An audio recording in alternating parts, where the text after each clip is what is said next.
Okay, so we're gonna do this thing where I basically find other people's critiques on stuff that I know I'm planning on doing a video anyway on, and just don't want to write my own script because sometimes people's bad takes are just absolutely horrible. So, I figured I'd start with something easy. Everybody and their mother has done the Steven Universe video from Lily Orchard. I don't want to because, in all honesty, I just don't want to.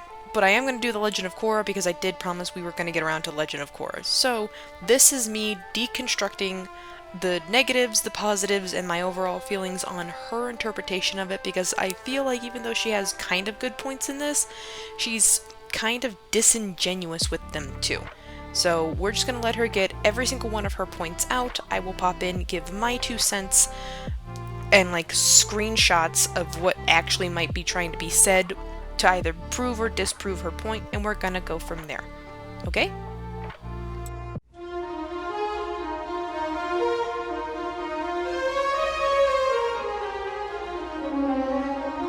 Avatar: The Last Airbender is one of those TV shows. The shows everyone saw as a kid and loved, and then rediscovered as an adult and loved even more. It's one of the few children's shows that ages well with its audience, where it has just enough deeper themes that said second viewing makes you appreciate all the little things it did to keep your parents engaged while you forced them to sit through it as a kid so you could watch the evil lady get beaten by the other lady. This enduring quality spawned, among other things, a feature film directed by M. Night Shyamalan that committed the two biggest mistakes that any film adaptation could make: trying to condense a 10-hour multi-threaded story down to just a 2-hour film, and making in live action something that had no business being in live action. Honestly, did nobody stop and think that maybe the show was animated for a reason? And so perhaps if we're making a film out of it, we should just make an actual film with a new story, and not do it in live action because that would be stupid? It's like a precursor to Warcraft.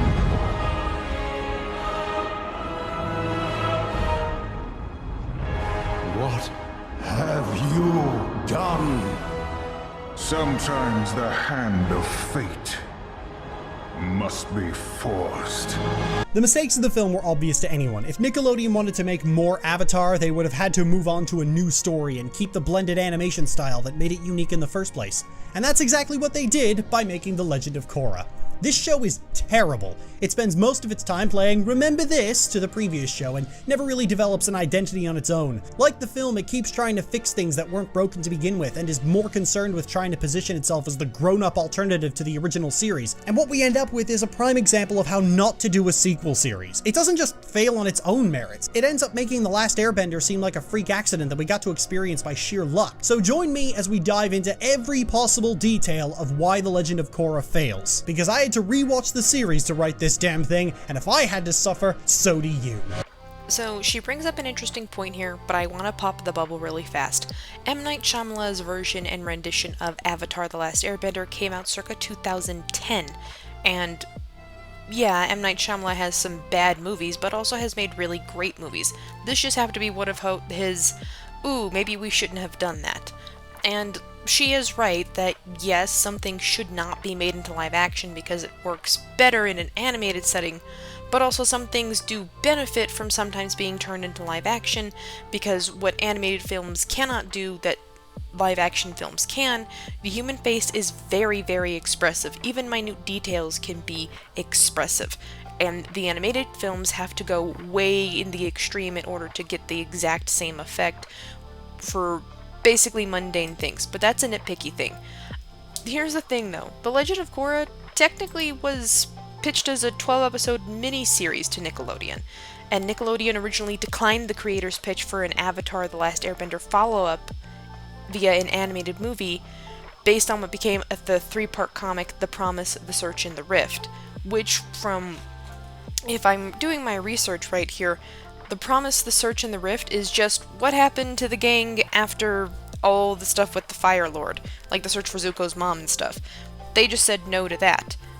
That's specifically what they said, no, we don't want to do an Avatar follow-up, but they then decided to go with the Korra adaptation, which was 26 episodes, and the series was expanded further in July 2012 to 52 episodes.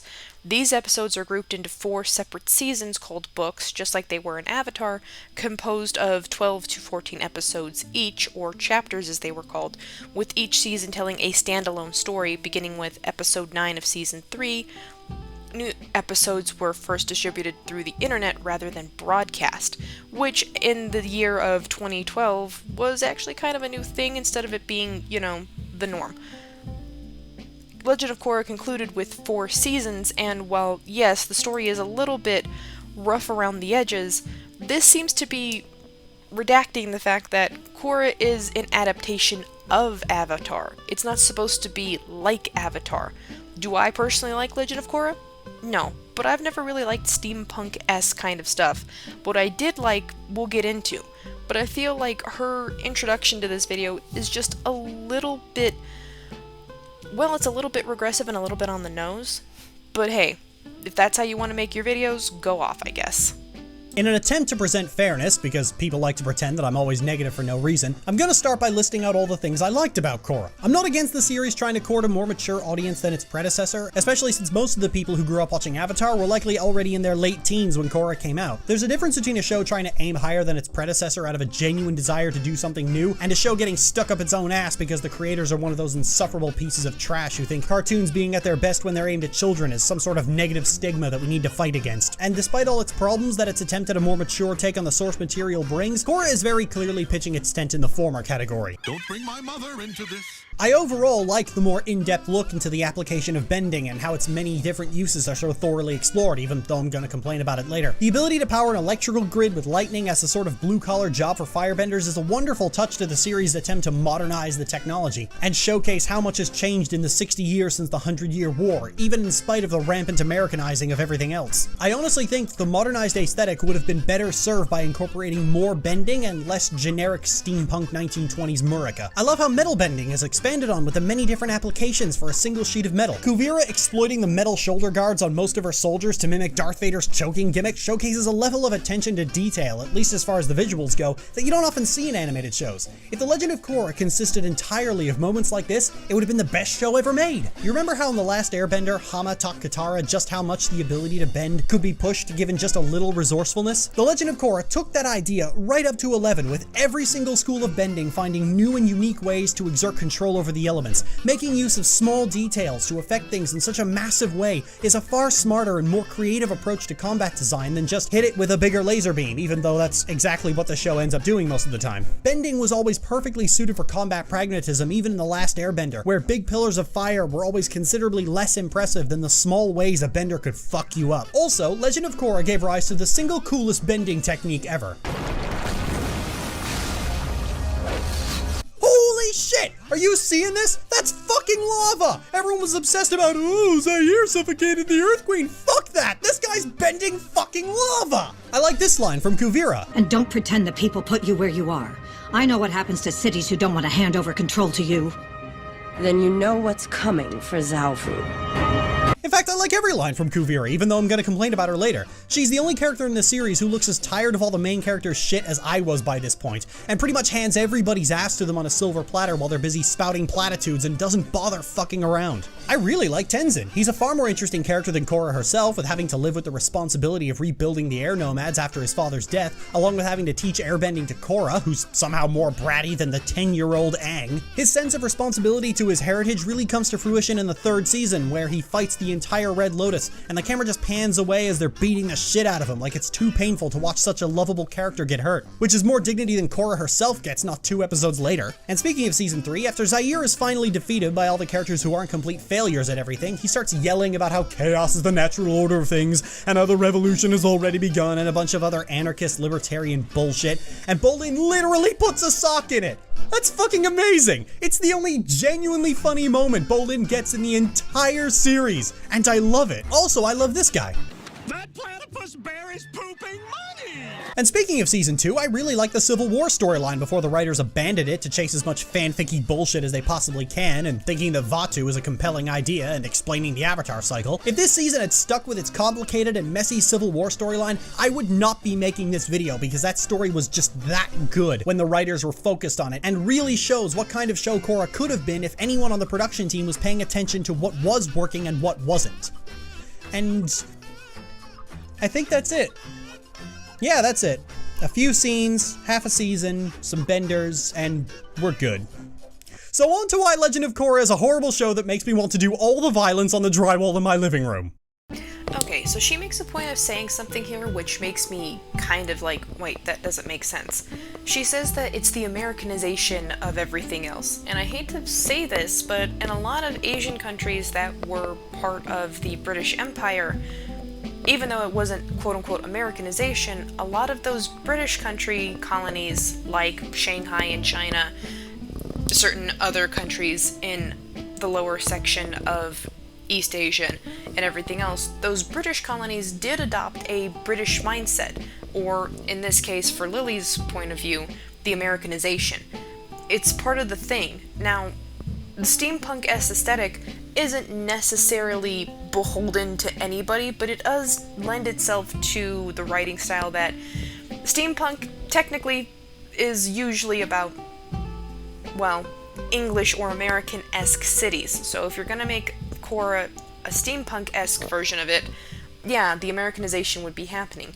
This isn't to say that there were no European countries, it's just saying that in the world we're presented, yeah, it would make sense that people would be moving away from their, well, from what they were used to back in their very strictly Asian countries and moving into a more modern mindset, and moving away from that means not focusing as much on those.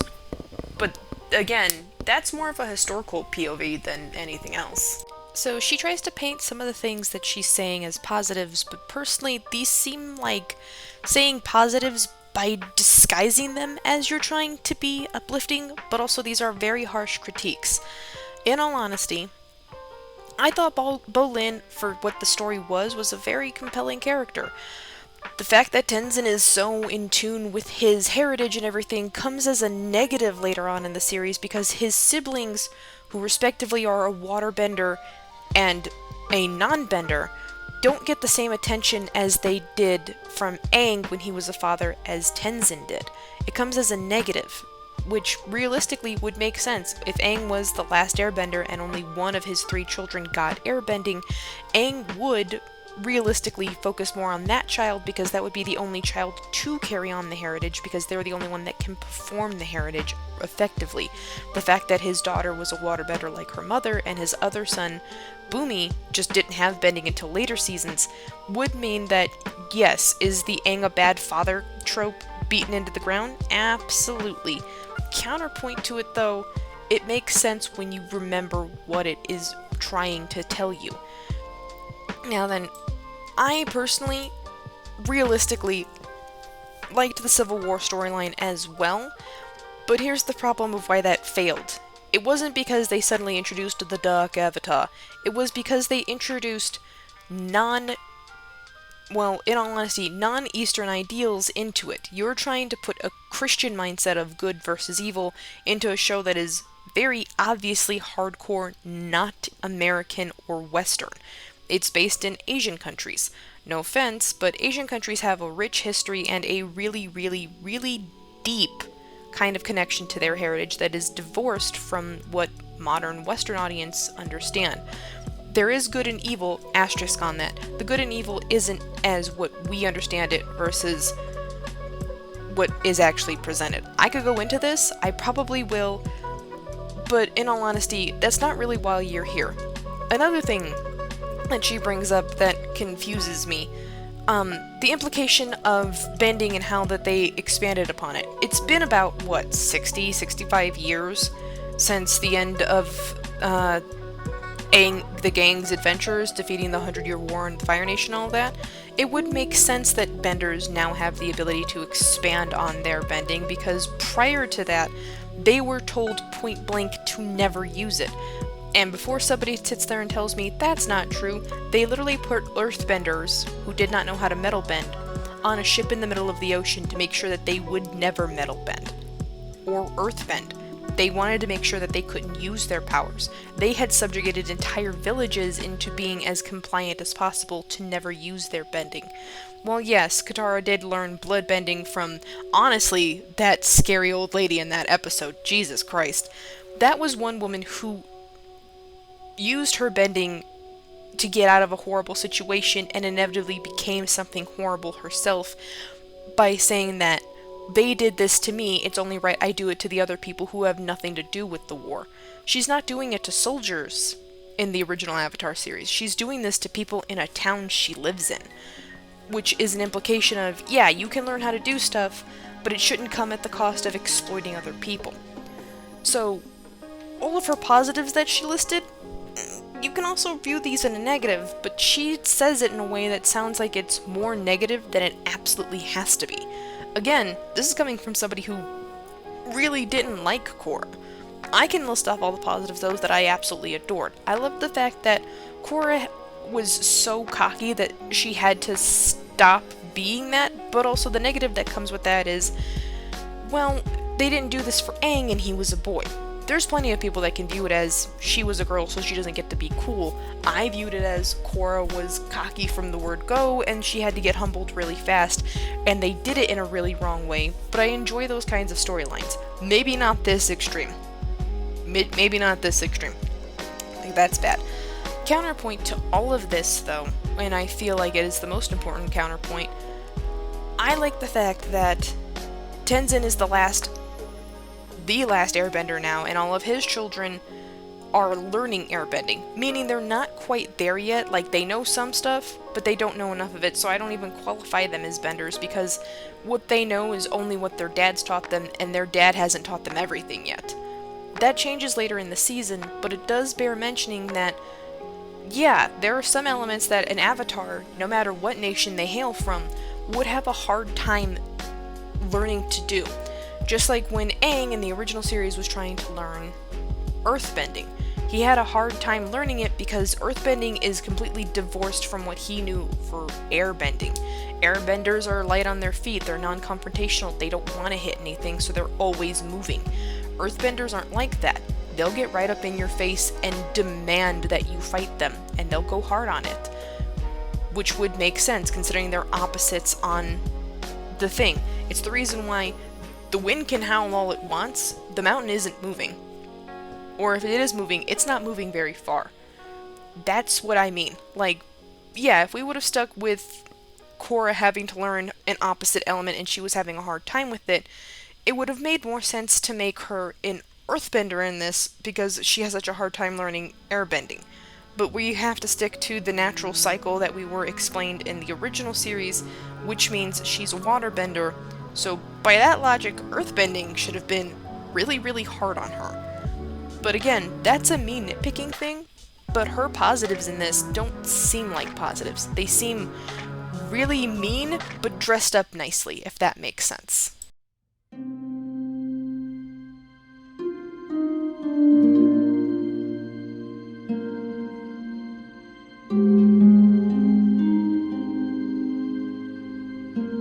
Both The Last Airbender and The Legend of Korra have massive overarching storylines, but where the two fundamentally differ is in how they deliver those stories. The Last Airbender went with the traditional Saturday morning cartoon format of each episode having its own story contained within the overarching story. This episodic format being structured by a very long-term goal proved advantageous as, because the story was literally taking place during a war, it was possible to be constantly diverting from the main plot without losing track of it. Every episode was simultaneously building up the world and the characters while also making meaningful contributions to the ultimate end goal of defeating the Fire Lord. Humor me for a minute. How many filler episodes does The Last Airbender have? One. Just one. The Tales of Ba Sing Se, a series of several character vignettes that exist to create the illusion of time passing between set pieces. All I want is a full feeling in my stomach. I'm starving. Nope, that one isn't filler. You're literally watching a Fire Nation propaganda film in that one. You couldn't possibly get any more relevant to a literal culture war than that. The broad idea of a world at war was the best possible framing device for an episodic series. This meant that The Last Airbender got all the benefits of a serialized show with none of the downsides. Or rather, without the downside, the absence of a conclusion. One of the big reasons serialized shows rarely leave the same mark that episodic shows do is because each episode only exists to set up the next one. This sacrifices one of the most critical elements of any good story, the ending. A good story is only truly satisfying once it's ended, and in a serialized show that usually doesn't come until the season finale. So for the rest of the year, you're just being strung along by a creator on the promise that eventually one day something interesting will happen that won't just be a tease for future episodes. These are problems that most people don't see, as by the time they come across a series, it's already over and been put up on Netflix for another extremely unhealthy round of binge watching. The Legend of Korra is one such show, stretching out a single plot line for an entire season. And not only does this mean that there isn't a single episode aside from the finales that has a conclusion you can feel satisfied about, it also means that the creators have made it extremely difficult to do the one thing that made The Last Airbender so adored in the first place. When you look at some of the most beloved episodes of The Last Airbender, you'll find that the most remembered episodes are the ones that deviate massively from the main story. Zuko alone, the Puppet Master, the Southern Raiders, the entire search for Appa is practically a side story. The Last Airbender has 3 seasons that take place over the course of a few months. It's a pretty short-lived series, but it always feels like it's longer than that because every character gets their own storylines and character arcs, and they all get enough time to be fleshed out in their own condensed stories. Going back over the footage for this video, I was actually surprised just how much story they crammed into so few episodes. Most people's favorite episode is the Tales of Ba Sing Se, which isn't just one diversion, it's 5 diversions, one of which is completely heartbreaking. A lot of this looks like filler, but it all pays off by the final episode where each part of the group is doing something different. Aang is fighting the Fire Lord, Sokka, Toph, and Suki are taking out the airships, Zuko and Katara are fighting Azula, and we're constantly swapping between all of them, and each one is exciting because all these characters have gotten enough screen time apiece. Even Azula gets a lot of characterization. By contrast, none of the supporting characters in the new gang really stand out or do anything memorable. They're not allowed to, because the serialized nature of The Legend of Korra doesn't allow for those necessary diversions to happen. The only members of the supporting cast who get anything close to characterization are Tenzin and Lin Beifong, and they're not around anywhere near as much as they should be. Meanwhile, the 3 main supporting cast, Bolin, Mako, and Asami, all get practically nothing to work with. The most we ever get is some backstory regarding their family, and even then Mako and Bolin's are pretty copy-pasted from Batman. They get maybe a few scenes of their own, but nothing as flavorful and character establishing as Azula's disastrous attempt to flirt. That's a sharp outfit, Chan. Careful, you could puncture the hull of an Empire-class Fire Nation battleship, leaving thousands to drown at sea. Because it's so sharp. Hey there, sweet sugar cakes. How you liking this party? Together, you and I will be the strongest couple in the entire world. We will dominate the Earth! I gotta go. Yeah, that's right. Avatar had an entire episode dedicated to its 4 antagonists just being normal kids and hanging a lampshade on just how ill-suited they are to life in a non-villain setting because they were literally bred by war. It's actually rather sad when you think about it, particularly for Azula. She's only 14, but she's so battle-hardened and accustomed to warfare that she quite literally cannot function in a peaceful setting. That's the effect that Ozai's warmongering has had on his daughter. Nobody in Korra's circle of friends or enemies gets anything close to this in 4 seasons, and that's because the plot isn't allowed to divert like this. Each season's plot takes place over maybe a few weeks and never gets so much as a moment to breathe. More than that, this means the show can't shake off a bad idea nearly as easily. The Last Airbender had its duds. It had stories that didn't go anywhere. It had ideas that wound up not being as interesting as the creators thought they were, but they were always able to shake themselves off and come back next week. A serialized show means you can't make those mistakes. Every season you need a brilliant story that hits every single ball right out of the park, because you can't just come back next week with a new one and try again. You gotta commit to this shitty idea. The problem is, Korra has a terrible story and misses more often than it hits, which we'll get into later. So even getting through one episode is a complete slog because each episode is 6.5 hours long, broken up by 5th grade level philosophy and extremely lazy antagonist writing. The Fire Lord wasn't much as far as villains go. He was a pretty generic fascist. He didn't need to be anything else because the story was about preparing for the fight against him. The Fire Lord was a means to an end, as the best villains often are. His characterization was irrelevant. It didn't matter what his motivations were. He was already characterized by letting the viewer see the destruction he'd been wreaking. Fire Lord Ozai's deeper motivations are so irrelevant that they don't even show you his face until the last season. And only a few episodes before the finale, you get to see his baby pictures. And guess what? It has zero effect on your resolve that he has to go down, because those pictures of a happy and innocent little boy don't erase the monster he would grow into. It would have only been a bad thing if the writers started to undercut this by attempting to shoehorn in some kind of moral gray area, or getting bogged down in ham-fisted philosophy while at the same time writing irredeemable scumbags lives as villains, which is something they ended up doing. Every villain in The Legend of Korra, except for one, is a spiteful, greedy bastard who occasionally mince their words with the philosophy of the day. Amon is a spiteful man-child exacting a purge of benders because of his abusive daddy, but positions himself as the bringer of social equality, also known as communism, to people who don't know what communism is. Unalaq is a craven madman trying to become the lol so edgy dark avatar,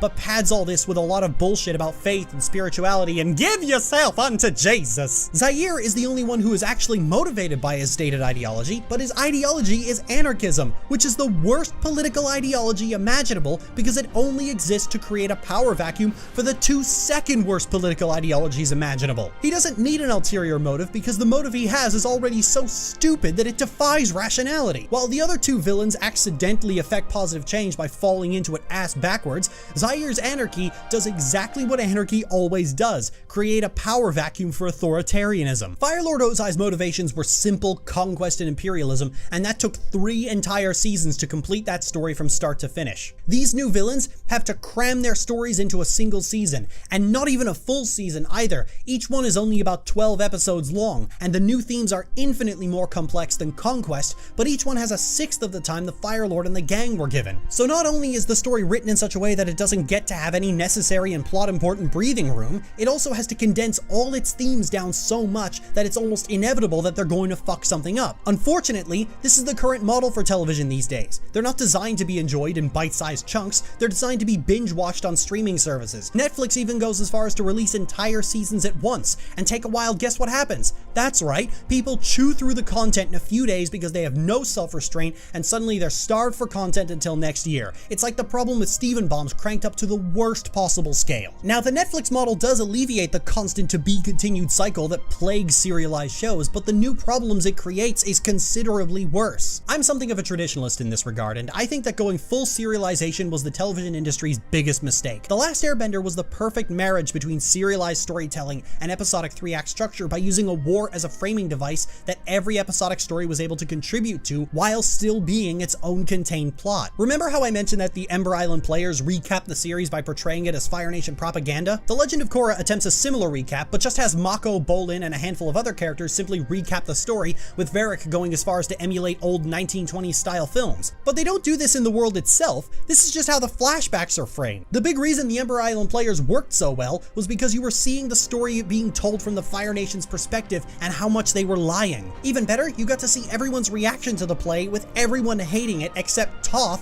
who's loving every damn second of what's on stage. If the Southern Raiders, Tales of Ba Sing Se, and Zuko alone didn't exist, this would be the best episode of the entire series by virtue of how much it contributes just before the finale. Turning it into this is abysmal. They had a goofy recap in the original series, so now we have to have it here, so into the toilet we go. The sad part is that Varric retells his version as a 1920s film, but he's actually making films. So why didn't he just do that, retelling the entire story in his own Varric-y way and showing everyone? Maybe throw shade at the Last Airbender movie while you're at it. That sounds like it would have been on the table if Korra hadn't sacrificed those silly ideas on the altar of serialization. So the closest thing we get to this is Bolin playing a waterbender in Varric's propaganda films in the second season. If you pay attention, you can spot all kinds of opportunities for the story to divert and enrich in both the world and the characters, but because we're lashed to the main plot at all times, we never get to explore these ideas in detail. Imagine an entire episode around Tenzin teaching Milo to train lemurs, or Korra training with Toph, rather than clips of these thrown sporadically between the clips of the main plot. That's what you sacrifice when you go the route of serialization, as we have to keep yanking back to the main plot because we've made our bed in this mess and now we have to sleep in it. If there was ever a lesson to learn from this mistake,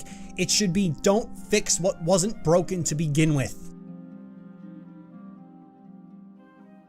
I'm all out of uwus and cummy wummies.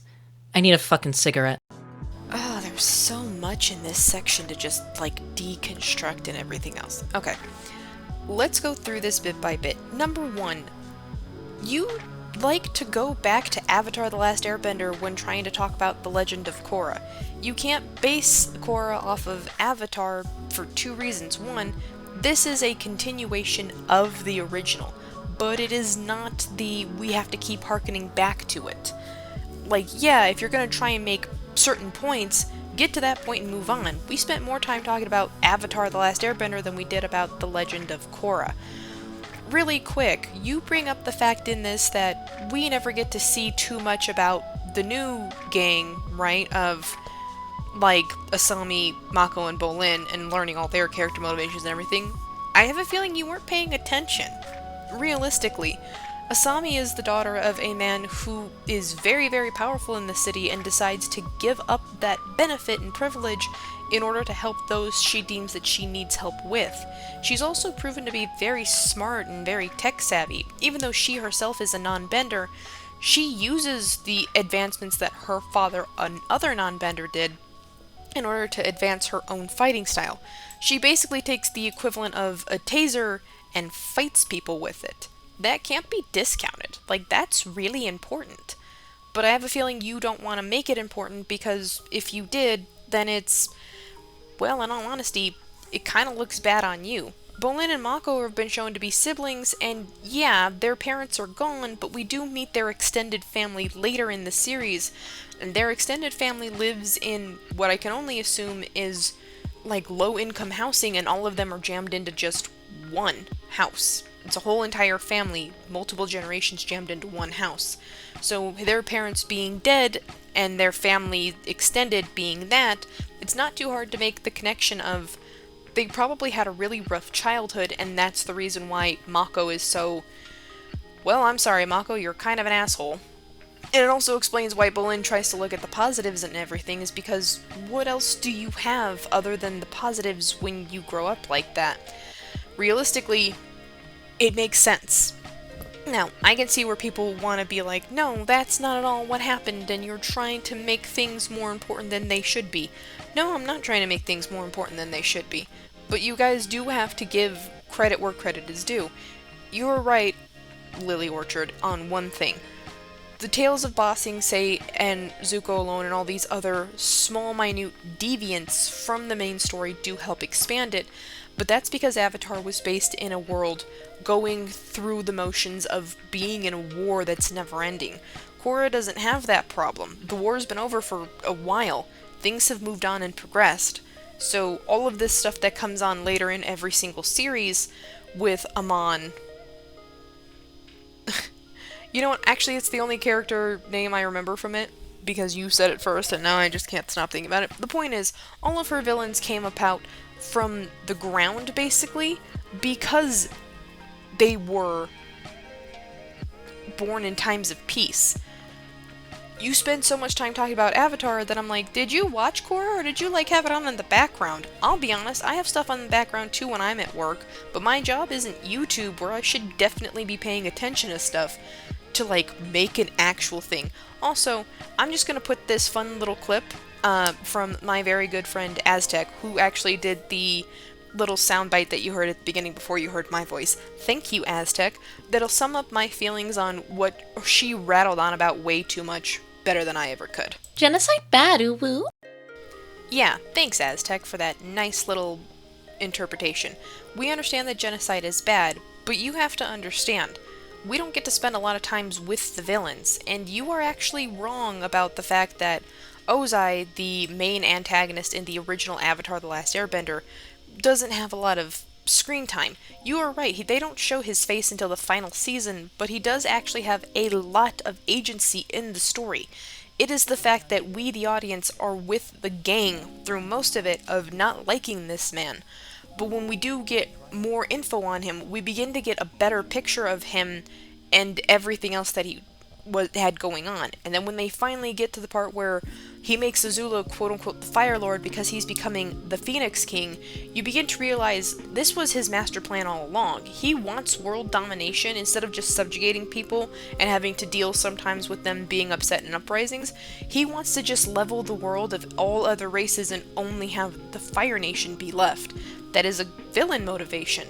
With The Legend of Korra, because we have to speedrun this, her villains don't get as much time to shine. Realistically, are all of them bad characters in this that just have very little in the way of motivation? No, that's you being disingenuous. Amon wanting to raise the people who have non-bending up into a higher status because benders in Republic City are kind of assholes to the common man makes sense. That was his whole shtick. Kuvira trying to bring about whatever she had going on. Like, there was just a lot in that season. I'll collect my thoughts on that and come back to her. But Amon being anarchy-driven and all that other jazz, cool. That, not all anarchy as we know it in the modern age is just destroy the government and let the natural order of chaos and power vacuums consume. The original thing of anarchy was the current way of doing things is not conducive to the people as a whole, i.e., we must get rid of the current power structure and replace it with something better. Usually old school anarchists had a something better in mind before they did anything. However, that's not what people like to remember.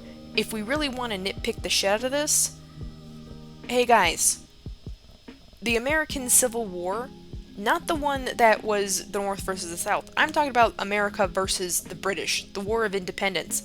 America was technically considered anarchist in this because we were trying to get rid of the then very current and very up-to-date power structure.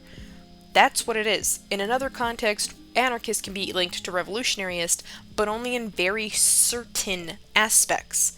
Now, the Civil War with the Water Nations fighting, we get background on that villain for why he is what he's doing. Granted, it's a stupid reason, but it is still a reason. Again, this is a lot of you seem to be drawing back to Avatar to make your points, and you kind of can't do that. Like here, if I was going to pick the first villain in Korra, Amon, here's what his thing was. Non-benders are kind of being fucked over hardcore in Republic City. That's bad. Let's give them the means in which they can fight back and rise up. That's good. It is soon revealed he can take power from the benders. That's good. Big shocking reveal, he's been a bender this whole time. He's been lying to people, and he is a bloodbender. And he just wants to do this for his own nefarious internal, I want to benefit from it reasons. That is bad.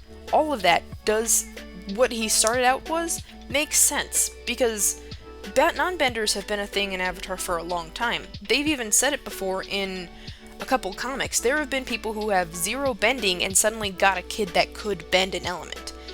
And they are in over their head because they don't know how to raise that kid to do bending well, because they don't know how to do it. This also means the counter is correct. There are people who might be benders who might give birth to a kid, just like Aang and Katara did, where their kid has no bending, and they kind of feel left out because if their siblings are going to play, let's beat each other up using our bending powers, automatically that one kid cannot play that game because they have no means in which to fight back, unless mom and dad give them something to physically fight back with, and then that turns into a whole separate issue that we're not going to get into. But Amon had a good point, it's just he himself was not being genuine about why he was doing it. You need to go back and deconstruct these villains entirely on their own merits for why they were doing stuff. Not just you personally feel this because the villains in Avatar were doing that. That's not good.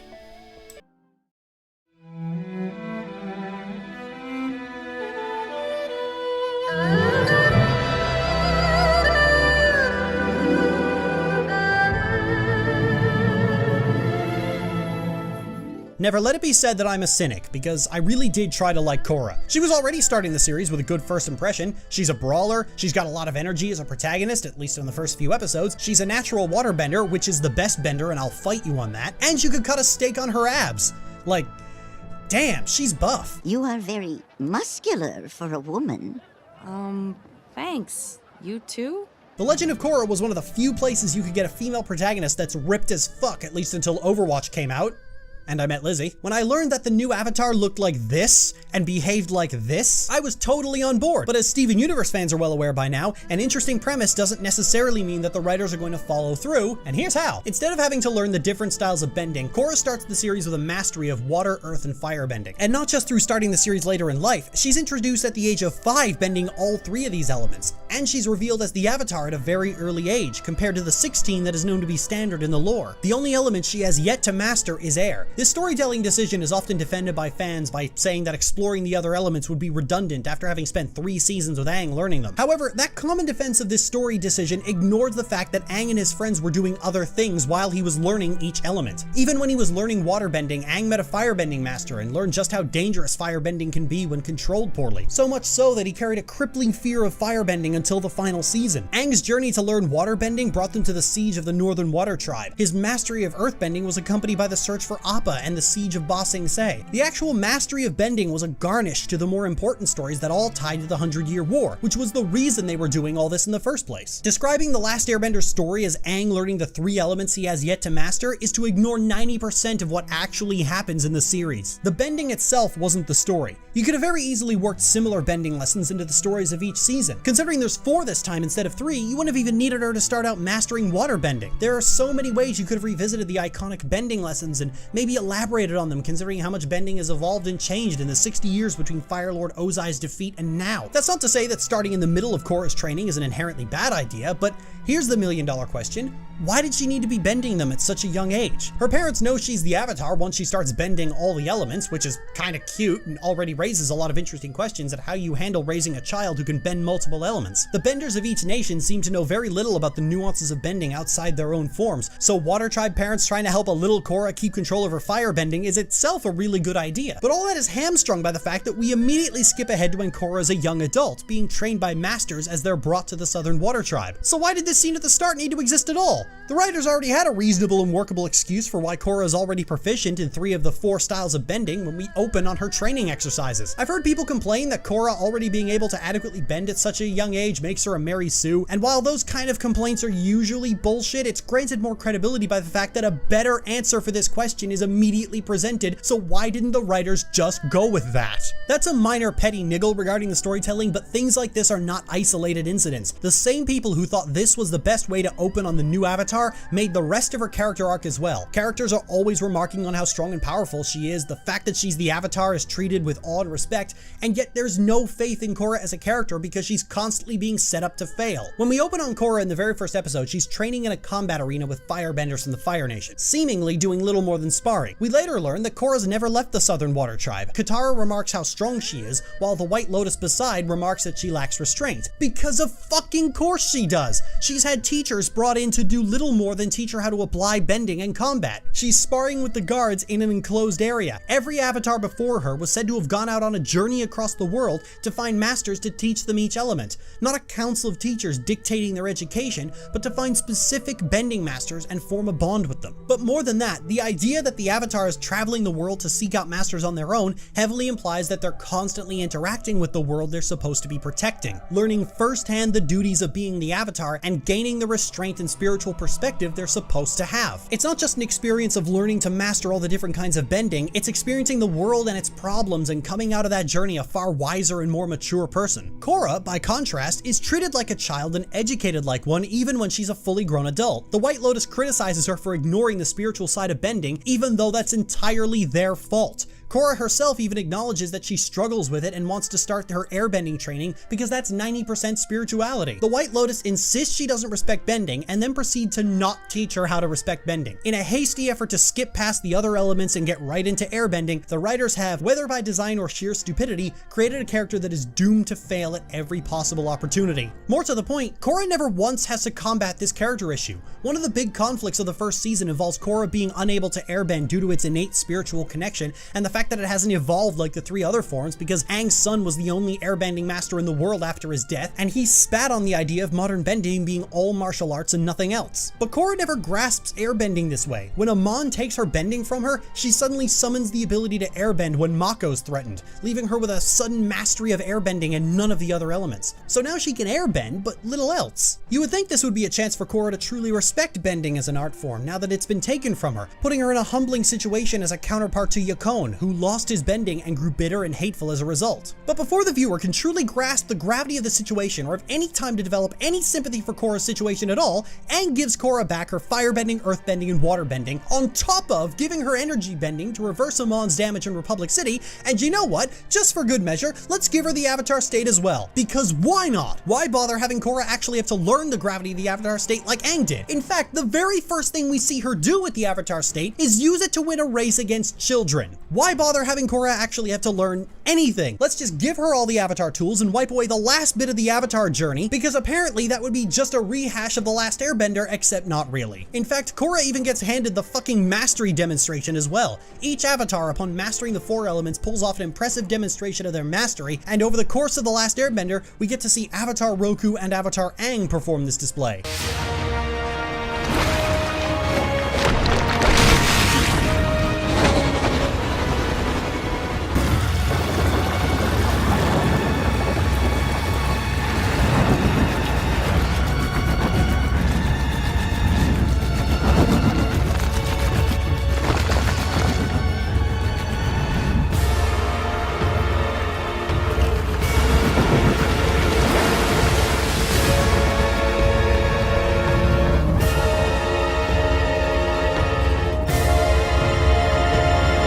These aren't just big moments of badass shamanism, they're tied to each Avatar mastering the 4 elements and the Avatar state. But Korra just gets it, not even pulling it off herself, just seemingly on autopilot. Everything the other Avatars had to earn through hard work and training, Korra is just given on a silver platter. Korra doesn't even have to suffer through the consequences of her own actions or the actions of the people around her. Events that would normally warrant a massive shift in Korra's character are often abandoned entirely. We just mentioned Korra being given her bending back, but this happens in every season afterward. In season 2, Unalaq rips the Avatar spirit out of her and destroys it, effectively making her the last Avatar. But thanks to an unsubtle plot point from earlier, she immediately recovers the Avatar spirit and everything goes right back to normal, except she can't talk to Aang or any other past Avatar anymore. In season 3, the Red Lotus poisons her with mercury and beats her so badly that she ends the season in a wheelchair, which might make you think that Korra has to deal with being disabled for a while. In fact, they lampshade it in the very final episode of the season. But season 4 starts 3 years later and she's up and walking and her recovery happened off screen. Korra doesn't even learn anything fighting these people. In both season 2 and season 3, as she's losing badly, she's saved by Jinora going up and the evil is defeated. This is a fundamental problem with Korra. The setup with the White Lotus teaching her bending in a way that completely destroys the Avatar's journey isn't an interesting story idea. It could have been, and at the very start of the second season, it almost looks like they're going that way when Unalaq makes it clear to Korra that she wasn't supposed to be sheltered like this. But nothing comes from it other than Korra being mad at Tenzin for a while and forcing open a way for her to be manipulated by the season's villain. It's clear that the writers were so determined to not have an Avatar journey that they just gave Korra all the Avatar powers without having to bother going through any of the actual work to get them. What compounds all this is that we're given a very brief look at the kind of Avatar Korra could have been if the writers had any interest in letting her be one. In the first episode of the 3rd season, many non-benders spontaneously develop airbending. One of them is so scared by these new powers that he climbs up a bridge and almost kills the police who chase after him. Korra darts up to his level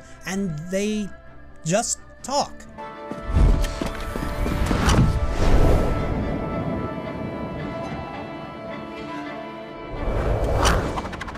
Don't panic. I'm just here to talk. Please! I don't know what I'm doing and I don't want to hurt anyone! Tell me about it. Rough day, huh? I'm having kind of a rough day myself. You mind if I sit down here? Look, I know you're scared. You've gone through a big change and it's kind of my fault. But you're not alone. There are other airbenders and they want to help you. Actually, they're really excited to meet you. I don't want to be an airbender. Please, you're the Avatar. Make it stop! I'm sorry, I can't. But I promise you, things will get better if you just give it a chance. Let me take you over to Air Temple Island and we can talk this through, okay?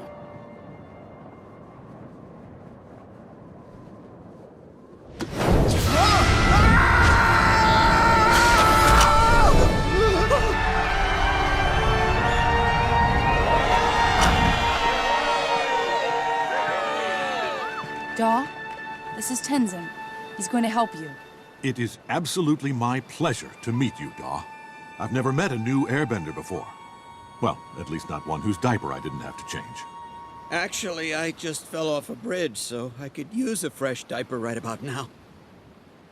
This is the only time that the show feels like a sequel to The Last Airbender. You have a heartfelt conversation about having to deal with change, and that change can be scary for a lot of people, but there's others who want to help, and then we end on a dad joke. This is the best scene in the entire show. It's touching, and it leaves an impact that far outweighs the chest lasers and airbending suffocation that the rest of the show so heavily relies on. It's the first and only time that Korra is in any way a compelling avatar, or that you could actually feel like she's grown at all. Would it have really been so horrible to have Korra go through a similar journey to Aang, but with new characters and setups? Remember, Aang's journey wasn't just about learning the elements. There was a war on top of it, necessitating that he master the elements faster than any avatar ever had before. In The Legend of Korra, there is no journey, so the story has to stand up entirely on its villains, 3 of which are horribly mangled with contradictory philosophy on par with Pokemon Black and White, and the 4th of which is just Firelord Ozai with less intimidation factor. On top of all that, later seasons pull the Steven Universe gambit of using trauma in place of actual character development. After being poisoned by Zaire, Korra spends most of the 4th season wandering around the Earth Kingdom after having lost her avatar mojo. Well, okay, I guess that makes sense. Being beaten that badly will certainly leave this kind of effect on someone, but the problem is that she's the avatar and it's been 3 fucking years.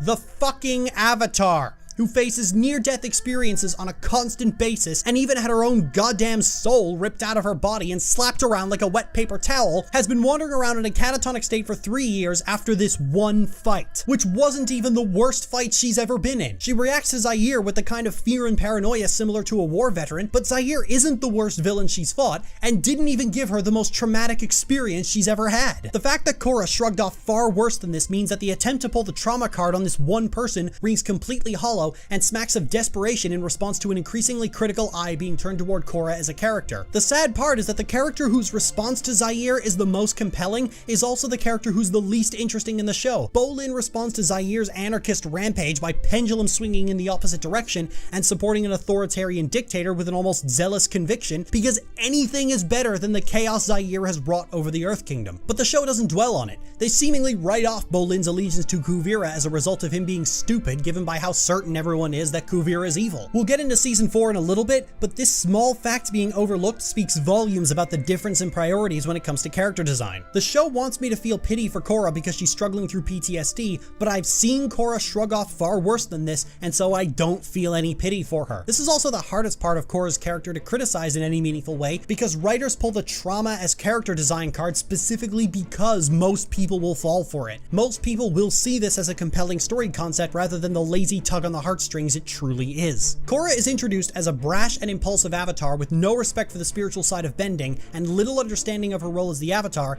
and she ends the series as that exact same person. But what makes that different from similar characters like Toph is that the show pretends that they've evolved her character at all, and then has the gall to expect you to believe it.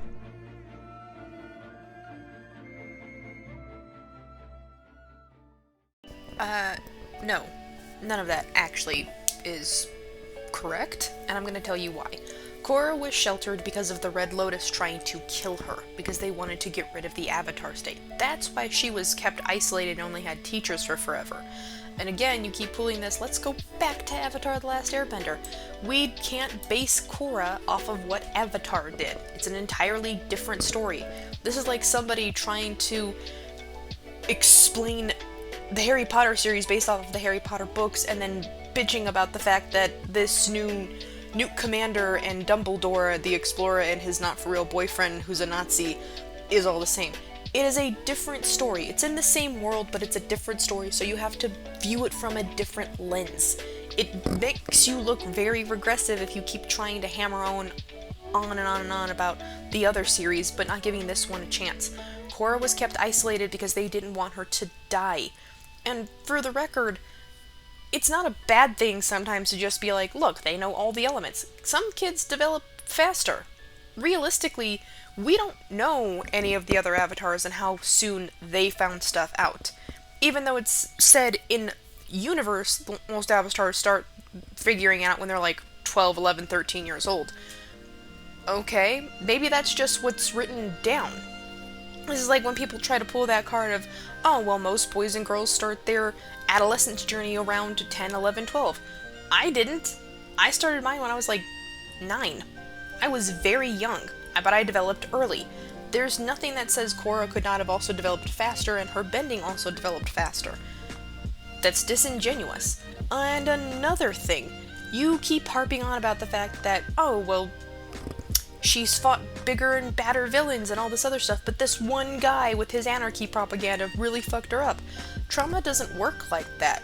There are some people who can go through the most traumatic stuff ever, and then a car accident that they survive is what pushes them over the edge.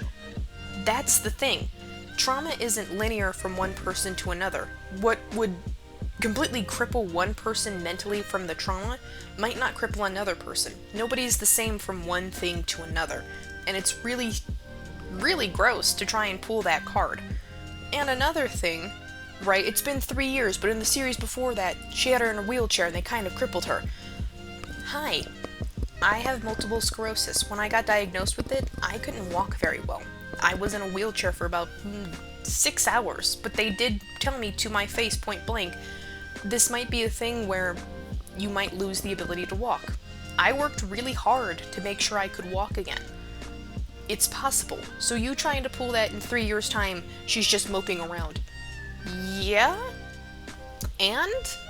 I'm waiting for you to, like, pull up some type of receipts, some type of anything that would, like, make me change my mind. And I don't see it. This is a lot of you feel personally about this. Here's how I took the Legend of Korra's journey.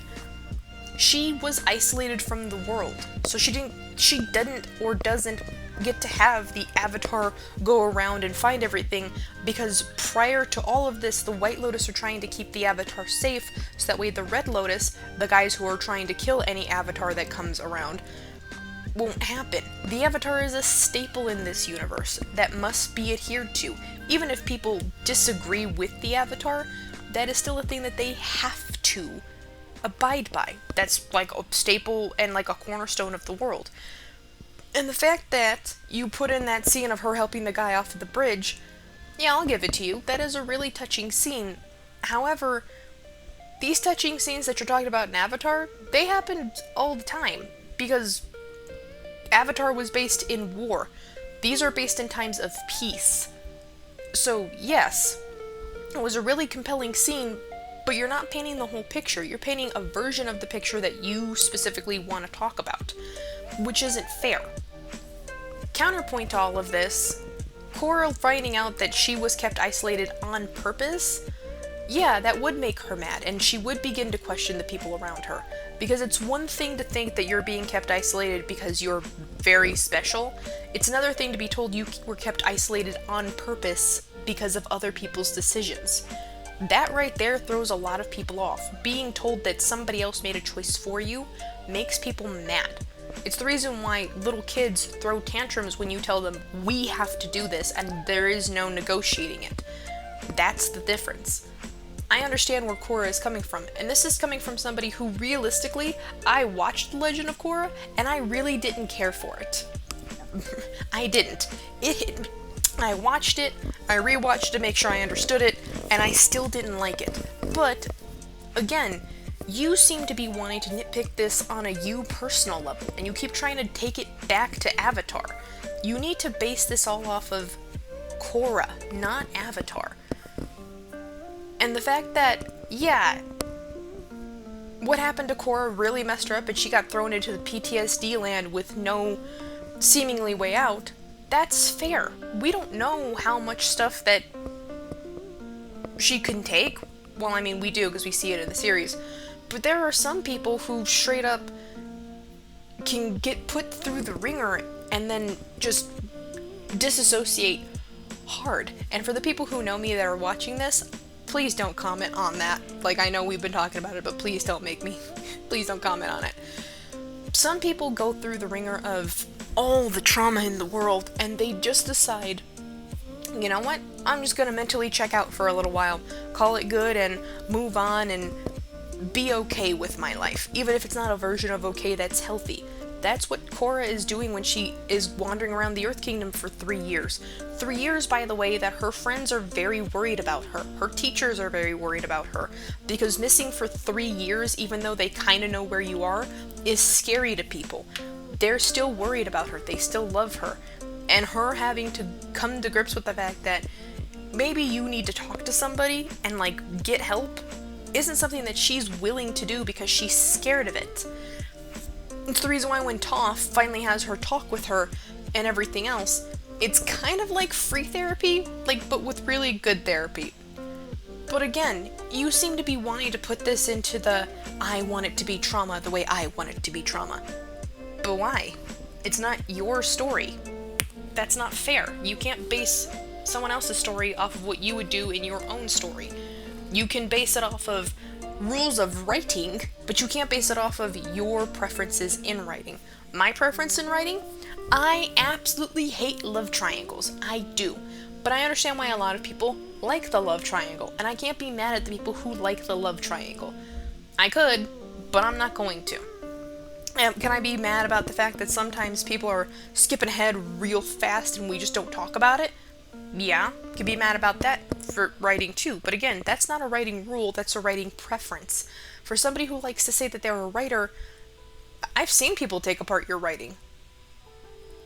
I have a feeling that you need to take a class, or start from the ground up again. But that's a personal feeling. However, your deconstruction in this last section for The Legend of Korra makes you look kind of like an asshole.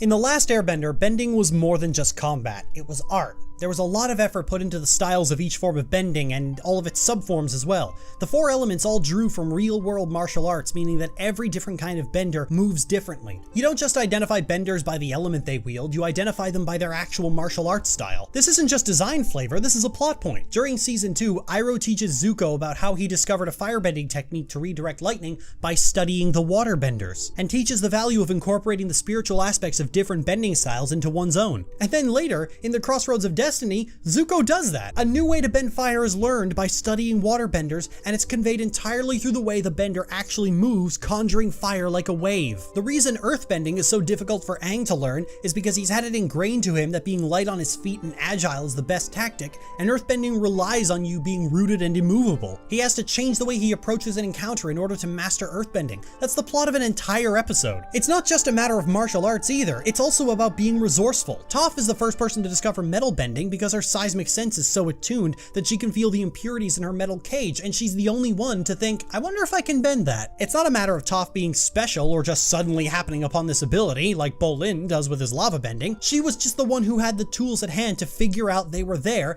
and the rest was just a matter of getting them to move. And it comes back to why Toph is the greatest earthbender in the world, because she pays attention to the details that other people wouldn't think to look for. The Legend of Korra takes all this detail, rolls it up into a ball, and then throws it in the fire so that they can wank off shitty 1920s technology some more. First of all, in 90% of the show, bending forward has been watered down to little more than generic punches and kicks. This is sort of written off with Korra remarking on modern styles of fighting and Tenzin being dismissive of them, but we all know the actual reason. The animation is so focused on making things look pretty with little regard to how they're supposed to move. So making a character as over-designed as Korra or half the anime rejects we encounter in the first season actually move is simply outside the scope of the animation budget. Even down to the lip syncing, which is little more than open and closed mouths, except in certain instances where characters are deliberately enunciating for comic effect. Despite each individual frame looking much nicer in The Last Airbender, the actual quality of the animation has degraded considerably, and the same studio worked on that Voltron cartoon where the same thing happened. The quality of the art has gone up,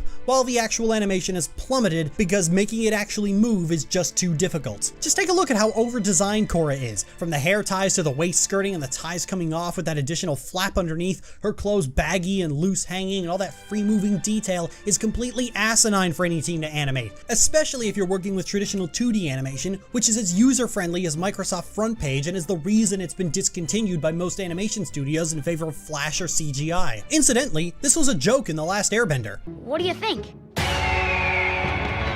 Pretty slick, huh? All I need to complete the outfit is a wind sword. What's a wind sword? Is where I get a sword handle, and then I just swing this around and bend air out like a blade. Yeah, nice. I'll just stick to what I got.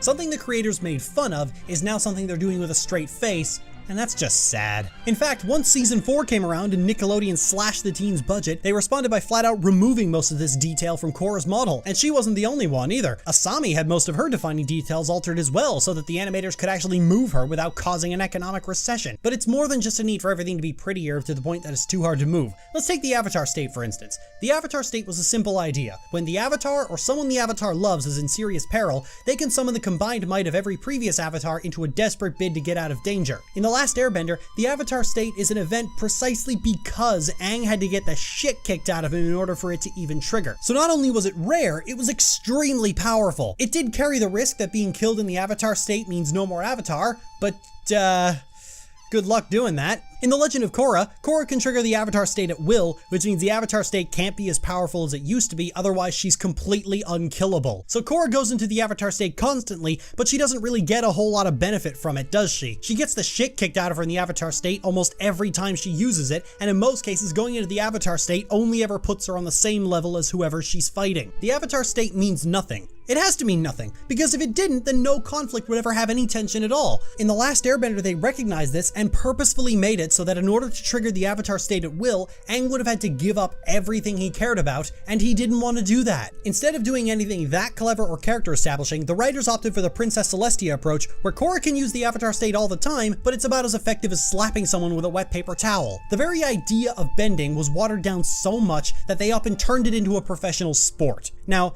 I could talk for hours about how so much time is wasted on pro bending and how it overrides so much of the interesting ideas of bending to the point that it accidentally serves as the only example of inequality in Republic City that Amon is yammering on about, but somebody already beat me to that subject and I can't figure out a way to write out this thesis in a way that doesn't come off as explicit plagiarism. In Avatar, bending made the world move. Everything, even whole cultures, was built around bending in some way. In Korra, that world design is abandoned. We see very little of the water, earth, and fire nations, and now the majority of the story takes place in a very steampunk-esque city that is just screaming New York circa 1920. And that's the problem. The nations in Avatar have always drawn on elements of Asian cultures, but they also merge that idea seamlessly with each nation's element. By taking most of the story out of the different nations and to the United Republic, the impact that bending has on the culture that surrounds it is gone, to be replaced by a hybrid of real-world cities from the most criminally overused aesthetic design from the worst age of the 20th century. No TV, movies suck. I'm here with my gal. Shake your hands, kick around. Wear a suit to breakfast. Underwear that laces up. All girls have a guy's haircut. Crank your car to make it start. You will die of measles. I don't know what it is about the 1920s that keeps making people think it's a good idea to set animated works there, but after years of steampunk wannabe knockoffs siphoning imagery from that time period, the entire concept becomes unnecessarily trite. And the hilarious part is that Republic City is the only place this fucking happens. You see many glimpses of the water tribes in the Earth Kingdom, they're still very much steeped in their cultural architecture and design. Worse off is that the United Republic is radiating Americana from every orifice, to the point of being bolted onto the Earth Kingdom like a lingering infection. For fuck's sake, there's a giant statue of Aang on an island in the harbor that screams Statue of Liberty. The entire design of Republic City is reminiscent of New York. The origins of the Avatar are dripping with Christian overtones about God and Satan and give yourself unto Jesus. Capitalism is creeping further and further into the world like a viral plague, and every theme in the series can be boiled down to democracy is great, everything else sucks because I said so. That is, except in the first season where we have to maintain the status quo, except for the part where the United Republic's leader isn't called a president yet. It's almost as if somebody looked at the rich Eastern coding of the Avatar universe and thought, not enough Murica, and started bolting stars and stripes onto everything they could see. But the biggest act of vandalism on the world design is the Airbenders. The air nomads were on the brink of extinction even at the start of Legend of Korra. After Aang's death, Tenzin and his children were the only remaining airbenders. This is a scar left on the world by the 100-Year War. A scar that will take hundreds of years to heal and will persist as a constant reminder of the horrors of Fire Lord Sozin, Azulon, and Ozai. Just kidding! Starting in season 3, bullshit spirit magic makes airbenders pop up everywhere because fuck long-lasting effects on the world.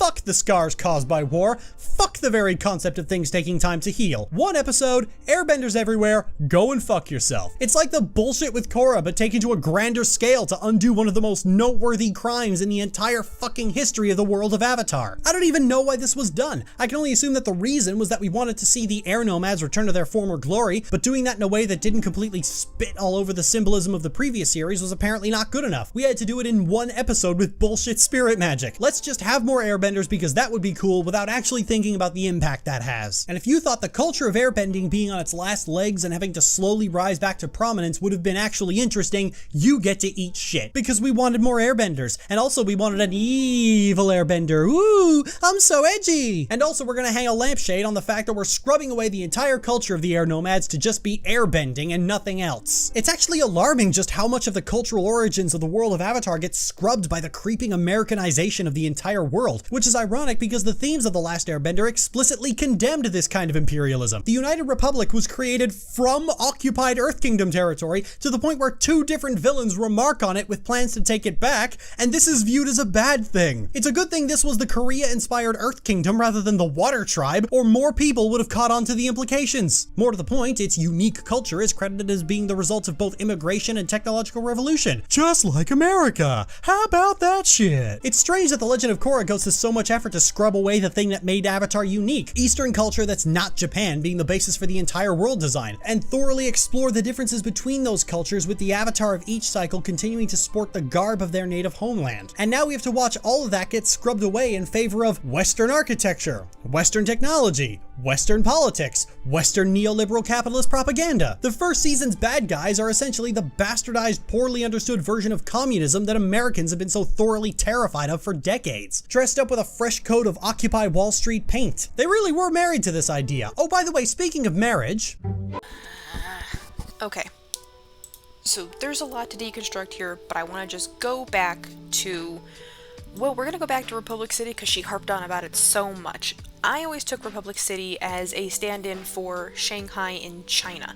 And the reason why I say that is because Shanghai was originally a fishing village and a market town. Shanghai grew in importance in the 19th century due to both domestic and foreign trade and its favorable port location. The city was one of 5 treaty ports forced to open to European trade after the First Opium War. The Shanghai International Settlement and, well, the French concession were subsequently established during this time. The city then flourished, becoming a primary commercial and financial hub of Asia in the 1930s. During this time, a lot of 1920s-esque everything suddenly started popping up in Shanghai. A lot of people in that time period still wore their traditional garb and everything else, but it was now sprinkled with very much European influence in them. The reason why I'm bringing it up is because during the Second Sino-Japanese War, the city was the site of the major Battle of Shanghai.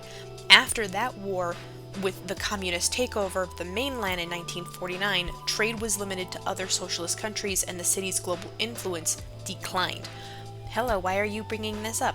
Well, thanks for asking. The reason I'm bringing this up is because if we view Republic City through the lens of it's a stand-in for Shanghai, you then begin to realize why there's so much modern garb, why there's so much 19-esque everything in here, is because that's what it's standing in for. Because if right, the 100-Year War is a stand-in for the First Opium War, which I'm not saying it is, but if it's a stand-in for it, then it makes sense that Republic City became Shanghai-esque in this, which is why so much technological advancement is happening because of everything else that is happening. Now it's 60 years after the war when we finally get to The Legend of Korra, which is good to note, because obviously things have to progress in 60 years. If nothing progresses in 60 years, technology, language, or anything else, oh boy, we've got an entirely brand new problem. But that's not the point. The point of this is, you harp on about Republic City being bad and losing cultural influence, and it's like a stand-in for New York City. No, that's how you're interpreting it. How most people interpret it is that this became a central hub for advancement, and this also became the central hub into which, well, all nations got to meet and become a collective and speak on their issues without fear of anything else happening. You also bring up a lot into this about, like, the Avatar State. For the record, Avatar Kyoshi straight up uses the Avatar State to say, fuck you and your ideals, I'm moving my people onto its own entirely separate island because you are just way too extreme. There was no extreme need for it. She could have done anything. She could have made an immovable wall or a gulch that they couldn't have gotten across. She decided to make it an island on purpose. And also, Aang does get to the Avatar State a few times, and Azula does in fact almost kill him in the Avatar State. It's not like it's a end-all be-all God mode thing. That's not how that works. The Avatar State, as far as I've always understood it, was, this is your Hail Mary pass. If you can't get this done now, you ain't getting anything done. I'll give you this, I personally didn't like the fact that Korra kinda used it for stupid things, but then I remembered something really, really important. She is a child born in times of peace, so of course she's going to use it like that, because this is like finding out how to do the slide kick in fighting video games. You're gonna abuse the shit out of that anytime you want to. It's a matter of perspective. Now, I can harp on about this, but I make my point here. You're trying to make it seem like their decision to make it into the steampunk-esque stuff, which I'll give it to you. I don't like steampunk anything, just because I feel like whenever they do steampunk stuff, they never double down on the fact that it's supposed to be kinda goofy and everything else. They always try to shove in their political stuff. In Legend of Korra, though, considering the story we're being presented, we kinda need to do that. So, yes, the 1920 announcer voice recapping every episode, the movies and everything else. They're a staple of what needs to be said about this world. It's setting up the legend of Korra. You are making it seem like you just don't particularly like it. You can say that without dragging on your sentence for 30 pages. Realistically, ready? Here. I dislike steampunk because I feel like they don't do a good job in emulating it in a way that is appealing to me. End of sentence. That's it. That's all you needed to say. But you really, really, really like to drag your sentences on. You can find other ways to say stuff. And on top of it, I feel like you don't do too much of research on these videos. It took me one Google search to find Shanghai. It took me one Google search to find everything I needed to at the beginning of this little spiel in this. It took me not that much time to explain why this is important. There. A little research goes a long way. I know my videos are incredibly short, and this is probably going to be the longest video I've ever put on my channel, but it does bear mentioning, you are just kind of boring. There, I said it. You're kind of boring.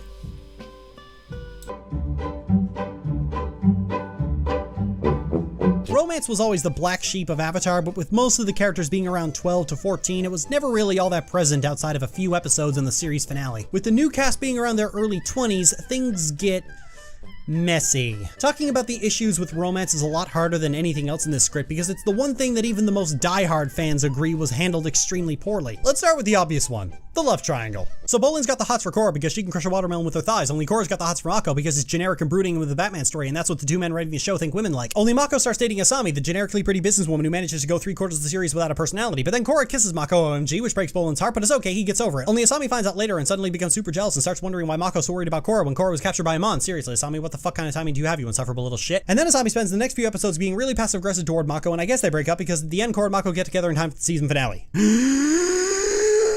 An uncomfortable amount of the first season is spent dwelling on this love diamond, but because the writers have all the tact and social graces of Justin Bieber and the Holocaust Museum, all the actual material takes place at the most inopportune times. Asami starts to get suspicious that Mako has feelings for Korra because he's being extremely worried about her well-being, while they're searching for her after she was supposedly captured by the Equalists who plan to take her bending away, and without the Avatar, they're all fucked. The writers picked the worst possible time to start developing more of this romantic subplot. Worse off, as the season progresses, the characters involved in these subplots become less and less interesting. In season 2, Mako breaks up with Korra and gets back together with Asami, but then walks back on it when Korra loses her memory. This made Mako hated among the viewer base, but what I'm wondering here is why Asami or Bolin never spoke up about it. They both knew, and they were both in a position to do something about it, but instead Bolin briefly teases Mako about the whole thing while Asami remains suspiciously quiet. This whole scene is treated like a big story-changing deal when we've just stopped to reiterate how unenjoyable this subplot and the characters involved are. Also in season 2, Bolin Bolin gets into an abrupt relationship with Unalaq's daughter, but I use the word relationship extremely loosely. Eska just decides that Bolin belongs to her, not answering when Bolin asks if she means as a boyfriend or a slave, and then proceeds to drag him around for half the season, abusing him at every possible opportunity and hog-tying him into marriage. And what do Olin's brother or his friends do about it? They fucking laugh. You could say that's expected considering the bullshit that goes on between Mako, Korra, and Asami, but the show treats this like a big joke as well, escalating, lol, to Bolin being chased across continents by a murderous woman he leaves at the altar,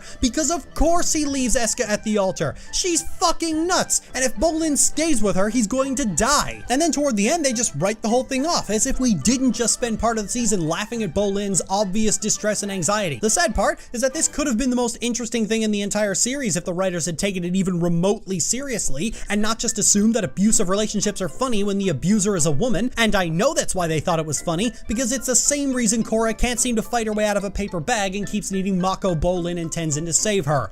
Oops. Can you tell one of the creators used to work on Family Guy? Actually, that's not a fair comparison, because at least when Family Guy did an episode about domestic abuse, they had the decency to kill the obviously abusive piece of shit. Worse even is that Eska returns in season 4 to spout rhetoric about how being a girlfriend and being a boss are the same thing. This feels like all those stand-up comedy routines about how marriage is a sacrifice of one's freedom, but without the sarcasm or the realization that it's still not funny even with the sarcasm. Thankfully, during season 3, they kept the romance to the same level they had it on The Last Airbender, and even in season 4 they had the common sense to keep most of the relationships as already having been established, taking the 3-year time difference to open these pairings in medias res. But they just couldn't help themselves, and at the very end of the season they matched up Korra and Asami. The two of them walk into the spirit world together, seemingly having become a couple, and I say seemingly because the writers had to confirm it in a public statement because it was apparently that ambiguous. Apparently this time they had a statement to make about it, claiming that it was an important leap for representation and the like, but that all rings hollow because it happened the very last possible minute of the very last season, presumably to avoid any potential backlash from potentially hurting their bottom line. It's yelling, "Bisexual Avatar!" really quickly before slamming the door behind you and sprinting down the road.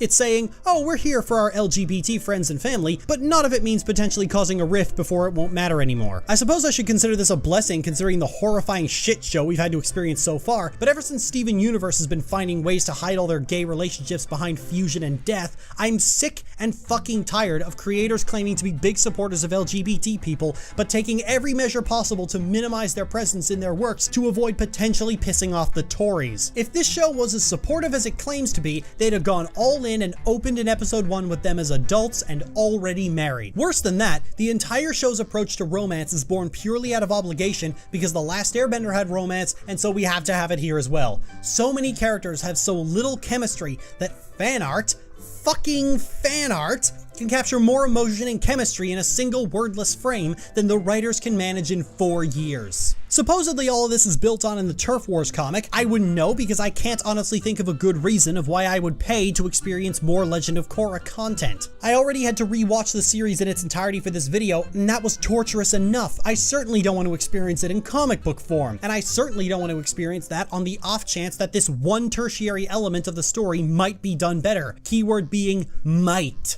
The fact of the matter is that the romance was the worst element of even The Last Airbender, and the writers had the common sense to keep it to a minimal presence in the series. There was one episode, and then brief moments in a few others before closing with the shot that everyone wanted to see by the end. The best written relationship was between Sokka and Suki, and you barely saw a whole lot of content for it. This is because their relationship after the Serpent's Pass was mostly contained to occasional couple banter, because banter is where Sokka is the strongest. Korra makes the big mistake of not only having love triangles, but also pretending that those triangles are just as engaging as the main story rather than being a fun little side story. And that inflation of a side story's prominence makes its bigger problems all the more glaring. The Last Airbender would have only suffered if half of every season was devoted to building on the romance, and if Sokka was roped into an unhealthy submissive relationship with Yue. Seriously, what the hell, writers? That was all kinds of fucked up. Alright, I'll give her this. She is right. The romances in this were kind of realistically really bad. However, and I cannot stress this enough, they weren't in their early 20s. Korra is 17 when we get to book 1. 17 when we are in book 1. Korra is 21 when we end the series. I'll say that again. She starts out as a 17-year-old. We ended in the year of her age of 21. She wasn't in her early 20s when this started. So all of these, I don't know, honestly stupid decisions about relationships make a lot more sense when you realize they're teenagers. They don't know anything. They barely can figure out what they want to be in life, let alone what they want to date. And yeah, it's kind of weird that we finally get to the end game for this, but also, it's not. It's really not.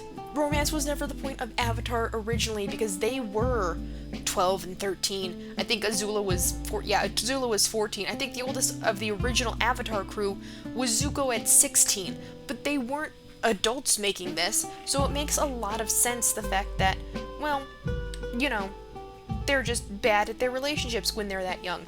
Korra and this gang are also really young, but it seems like such a weird thing to put into your deconstruction analysis video and making it such a long part of your story. You can just say the romances in here were rough, they were rushed, they were not well handled, and also they were a bunch of teenagers, so maybe they really shouldn't have been focused on what they were doing as far as it goes with each other, because it's bad.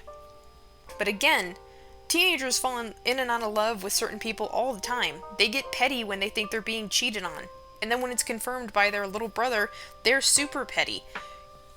In all honesty, I don't have too much to say about this romance stuff because it honestly is not important to Korra overall. This is just a lot of shipping fuel that every major cartoon has. They all have their major shipping fuel of who's gonna be with who. Realistically, that's like a staple, and I have no reason to harp on this any longer than that. It's a staple of the industry, I dislike it, but whatever, moving on.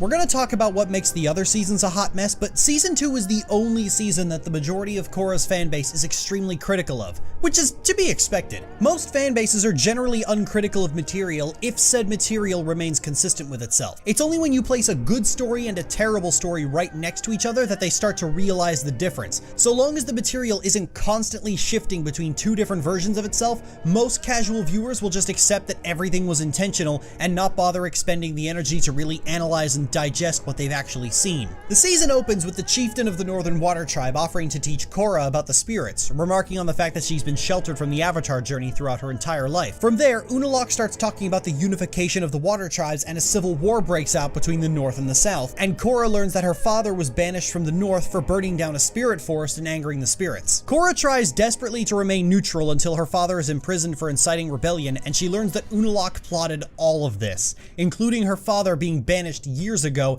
and the spiritual unrest going on in the Water Tribes was his fault the entire time. Korra ceases to be neutral and retreats to Republic City to find help, which connects to multiple different storylines. After the new president of Republic City refuses to send the United Forces, Asami agrees to sell weapons and mecha tanks to the south to save her company, but she's sabotaged by Varric, who wants to push Future Industries into a position to have to sell to him because he wants their assets to profit off the Civil War. Varric also starts pushing propaganda films to push Republic City into supporting open war starring Bolin and inciting terror attacks on Republic City to blame the North. Holy shit! Civil war that builds on material introduced in The Last Airbender, war propaganda, and a war profiteer all connected with each other, and we're only halfway through the season by this point. The amount of detail and complicated storytelling on display is amazing, and it's the first time that the show really grabs you by the nuts and never lets go, as even minor fights between main characters start carrying a lot of tension because you've seen what kind of domino effect it can have on the rest of the story.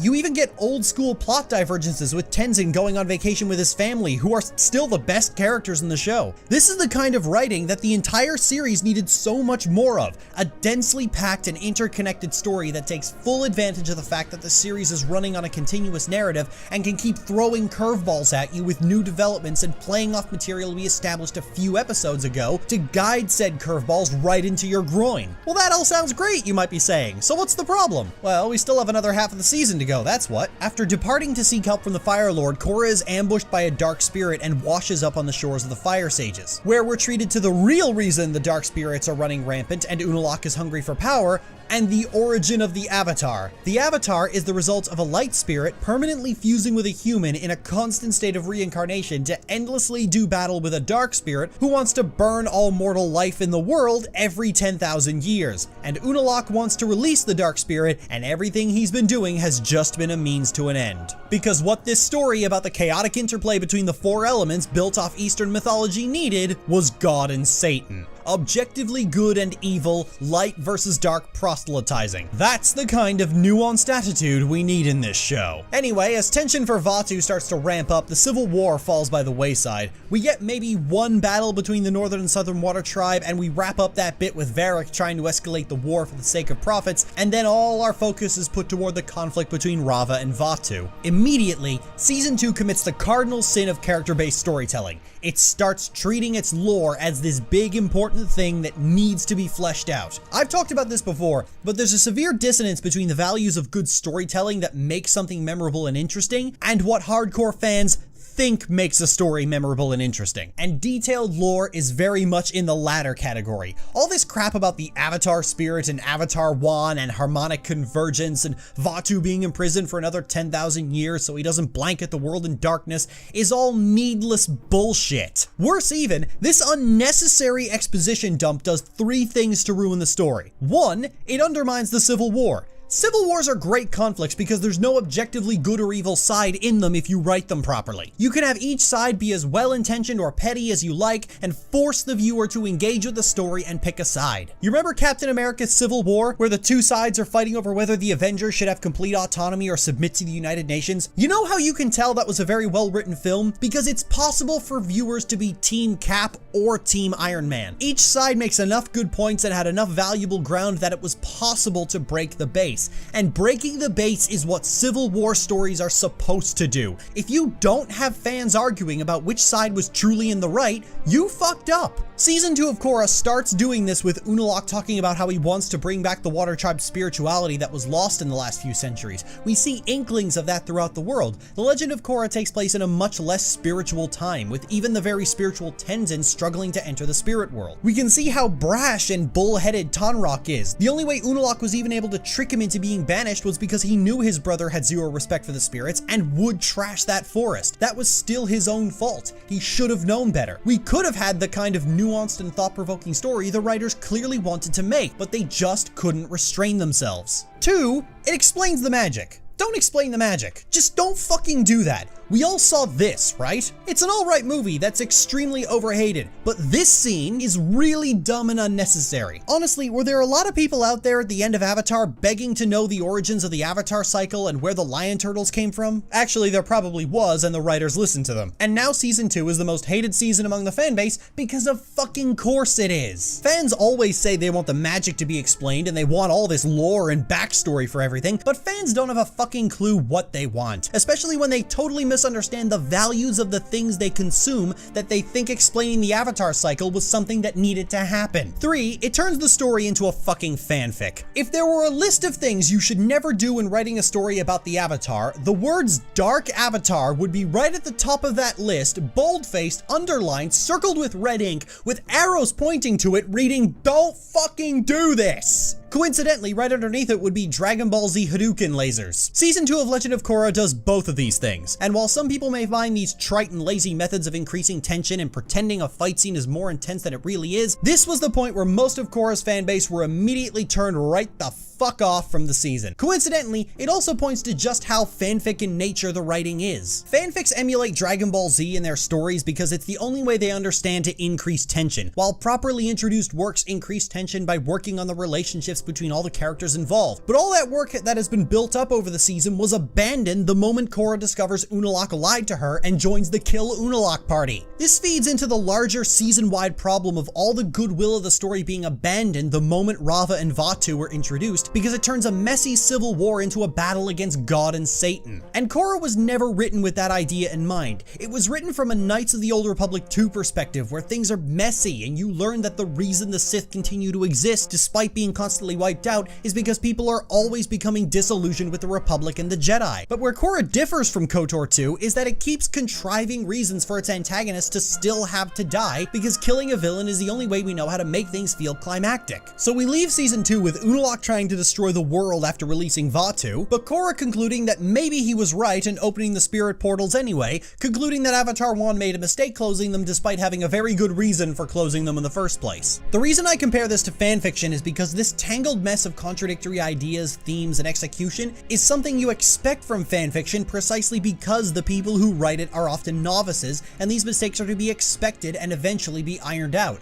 But professionals working on a large company's payroll have no business making these mistakes. More to the point, season 2 is not isolated. The same people who thought this was a good way to write a story made the rest of the show too. It just happens to be the most egregious example of its problems, compounded by how good the season starts off. They even bring up the same issues with Korra's upbringing and training, and how she's suffered from such a sheltered life and held back from the Avatar's journey, but they abandon it with everything else once it's time to start shoving in the lore and explaining the magic. What makes season 2 stand out to even the most casual viewer is that you get that glimpse of what Korra's storytelling could have been like. It's the only time you get to see how the series could have been great, and that makes the bad writing stand out so much more from everything else.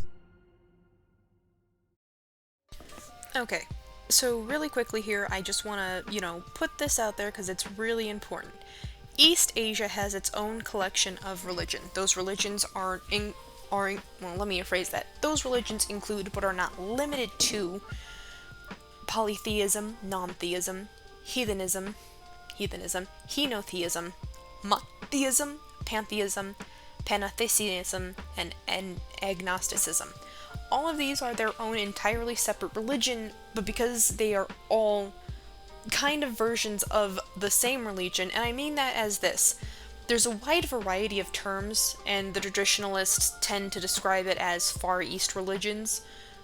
They're recognized by scholars as a distinct religious family, meaning there's enough commonality between them that they fall into the same group. It's kind of like talking about frogs. There's all kinds of different frogs in the world, but all of them are different and vast and varied, and that's very important. The reason why I bring this up is because, yes, they don't have to go hard with the Avatar and the Dark Avatar in this, but also that's kind of not really the point of the second one. It's still a Civil War story, it's just they shoehorned this in to the story, and it kind of shows that, yeah, alright, it's a little janky, I'll give you that. Season 2 is a little janky. However, there's something that you bring up that I find really interesting.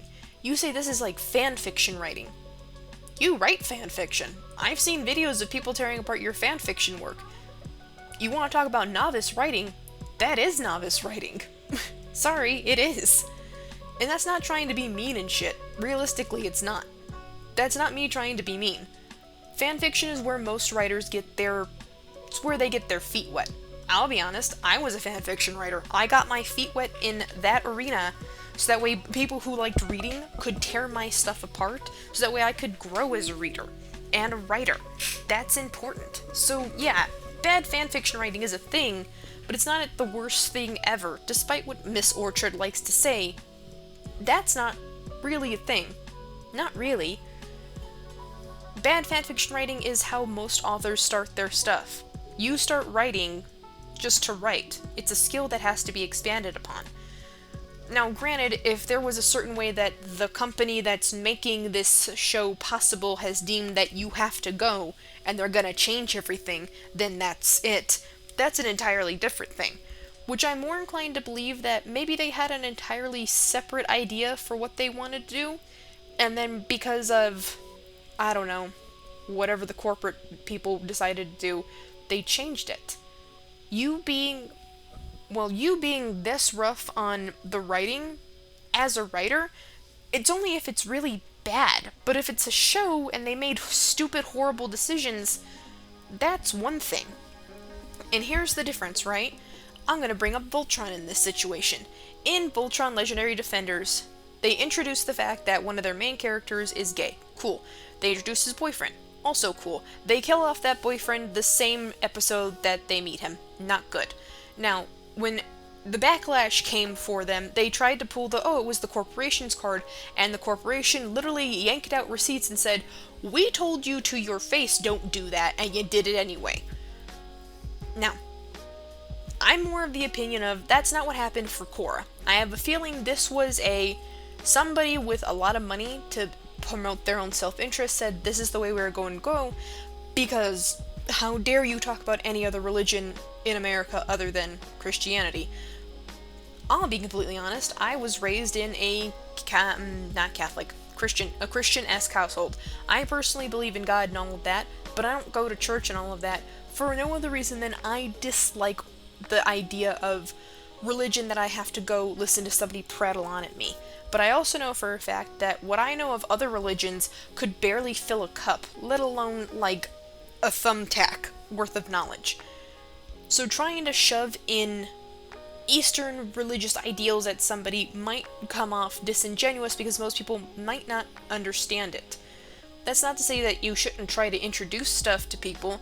By all means do that, but at the same time, if you're going to introduce a whole religion that comes with it, you're gonna have to make it a point of like step-by-stepping it, the baby step version of it. So yeah, I'll give it to you. Season 2 was rough and kind of stupid, but it's rough and stupid for different reasons. It's rough and stupid is because we, the audience, don't really get enough time to understand too much of, well, in all honesty, the spirit world was closed. Why? If the stupid spirit tree that held the dark spirit is there, you could have literally just hit it. The spirit world you can do all kinds of stuff in. We've been shown that you can do pretty much anything in there. You could have just moved the tree to a place that most people wouldn't be looking for it, or have it to where it's constantly moving all the time. A never stationary section of that world. You could have done it and still kept the spirit world open, but we are told the reason why it's closed, which I think is stupid. But again, it's not my story, so my thinking that writing is a little stupid doesn't really mean anything other than I have a personal problem with it. You, on the other hand, seem to be thinking that your word is law and it must be enacted at all times. That's not fair. And it's also really gross that you think that, oh, well, they keep trying to shove in the DBZ Hadouken lasers. It's also a show for kids. Like, the main demographic of this was, like, kids. So yeah, could we go hard on all this philosophical stuff? For the adults in the audience, that would be nice, but kids aren't going to sit through that. Deploy the lasers. Because they want action, they want fighting, they want to keep their attention locked on to the show. That's what you seem to be forgetting. It's for kids. You're allowed to nitpick it as an adult, but it's for kids at the end of the day. Maybe chill your titties for like 5 minutes.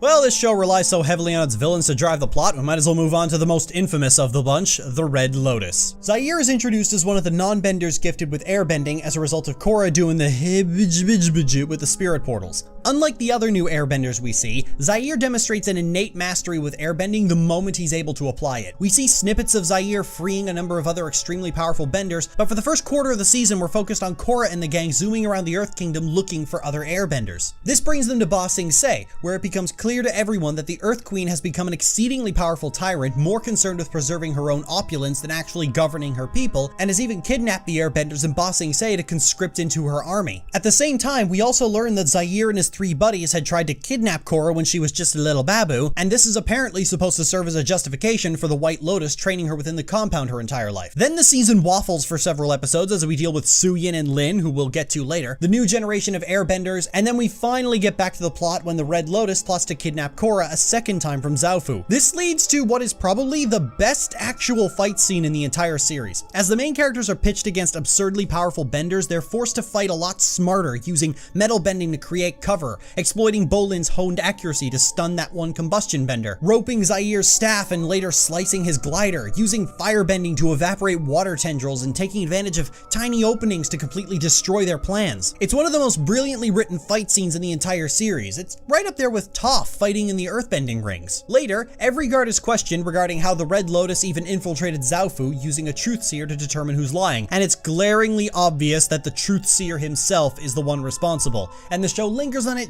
just long enough for you to wonder if the writers are really gonna pretend that this is some kind of great secret. Thankfully they don't. Anyway, they eventually track Zaire down to the spirit world where he explains to Korra that he's part of a society who wants to rid the world of governments in the name of true freedom. That's right. Season 3's big bad and resident philosophy is anarchism. Out of all the terrible philosophical ideas ever concocted, they opted for the very fucking worst. The bottom of the fucking barrel. What's funny is that this is the only time The Legend of Korra ever actually demonstrates the failings of the philosophy it's trying to cover. While the goals that Amon and Unalaq pretend to have eventually become achieved, Zaire flat out admits that Unalaq becoming a dark avatar, oh yeah, I forgot to mention, Unalaq was working for the Red Lotus way back when, was not part of their plan, and later in season 4, Zaire admits that he'd never expected Kuvira to achieve as much power as she had. This is because anarchism is a power vacuum. A period of anarchy will always result in new infrastructure taking its place. Whether it be city-states, authoritarianism, or communism, something will always fill that void. This is a reality that many real-world anarchists don't think about because most anarchists are idiot teenagers or libertarians whose entire thought process is, let's get rid of all the governments because governments are bad, and never think about the long-term effects of that decision. And this is going to be extremely important in just a moment. The Red Lotus traveled to Ba Sing Se, and after failing to negotiate the Avatar's capture with the Earth Queen, Zaire attacks and... Maybe I forgot to mention something to you. I don't believe in queens.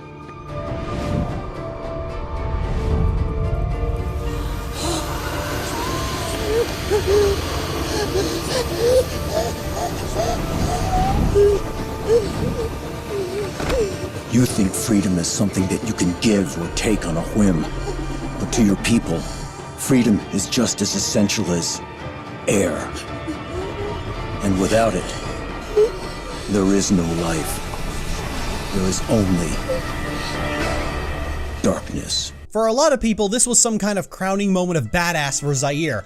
Oh my god, airbending murder! For me, I have to sit here while this grown-ass man-child repeats the mistakes of the Iraq War by plunging the Earth Kingdom into chaos as the people start rampaging across the nation, looting places and devolving into Fallout-style raiders and bandits. One thing I find absolutely fucking hilarious is that Zaire declares that no longer will they be oppressed by tyrants, but in the very next season they start being oppressed by a brand new tyrant because of course they were. This is how anarchism always turns out.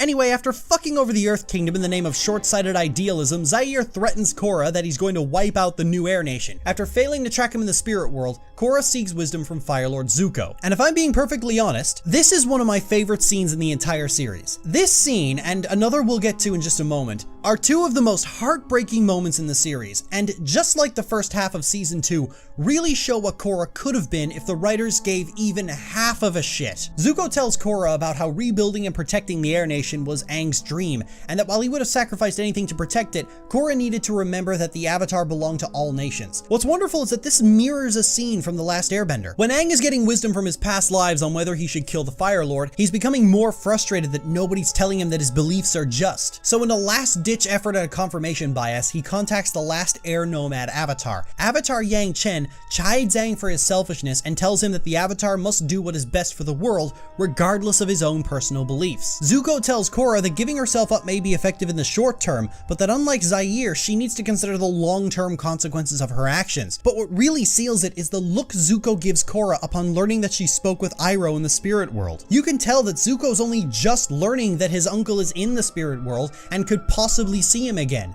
It's a reminder of just how good the character work in The Last Airbender was. Anyway, Zaire arrives at the Air Temple and holds the Airbenders hostage. After telling Tenzin of his plans, Tenzin immediately attacks Zaire and tells the Airbenders to evacuate while he, Kaya, and Bumi fend off the Red Lotus. And here's where that second heart-wrenching moment occurs.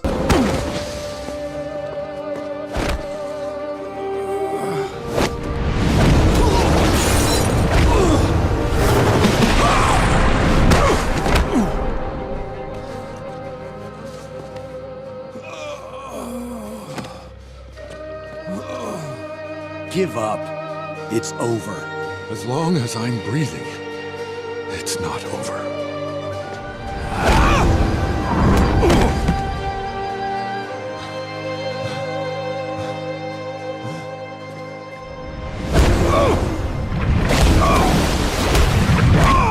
Tenzin has been one of the best characters in the series up to this point. You see him struggling to teach and increasingly unwilling to learn Korra. You see him raising his children, seeing the rebirth of the Air Nation. He gets more valuable characterization than any of the actual main characters in the series. Seeing him so thoroughly brutalized is horrible. So horrible that the camera pans away so that you don't have to see the worst of it. This is especially troubling because the series has an almost fetishistic love of brutalizing Korra and showing you every gory detail. I felt genuine chills as the camera panned behind the Air Temple wall because so far Tenzin has been the only character I actually liked, and that made seeing him get beaten all the more horrifying. And like the scene with Zuko, shows you what kind of show this could have been if the writers had put in this much effort everywhere. Korra arrives at the Air Temple and turns herself in as the rest of the crew plots a flanking strategy. This leads into yet another very long battle, and so soon after the last one, the bending fights are starting to grow very tiresome. Long story short, the firebender dies a grisly death, Bolin discovers he can lava bend, we're all supposed to apparently be shocked that Zaire demonstrates this legendary bending technique, despite us seeing this technique used by the Sky Bison in every episode since the last Airbender, and we get a conspicuous naming of one particular Metal Clan soldier that won't become important later, we promise. It turns out that Zaire intends to poison Korra into entering the Avatar state in order to kill her permanently, and then launches into a speech about freedom that sounds like it was ripped directly out of a Metal Gear cutscene. In fact, considering that Metal Gear Rising came out a year and a half before this particular episode aired, I wouldn't be surprised if they did just rip most of Zaire's bullshit from Senator Armstrong. Zaire starts administering the poison and we get a nice close-up shot of Korra arriving in extreme agony, hallucinating, and Let's go. Jesus arseholing Christ! I've avoided talking about it up until now, but I think this is the opportune time. This show has a really unhealthy fascination with brutalizing Korra and showing you every detail of her squealing in agony.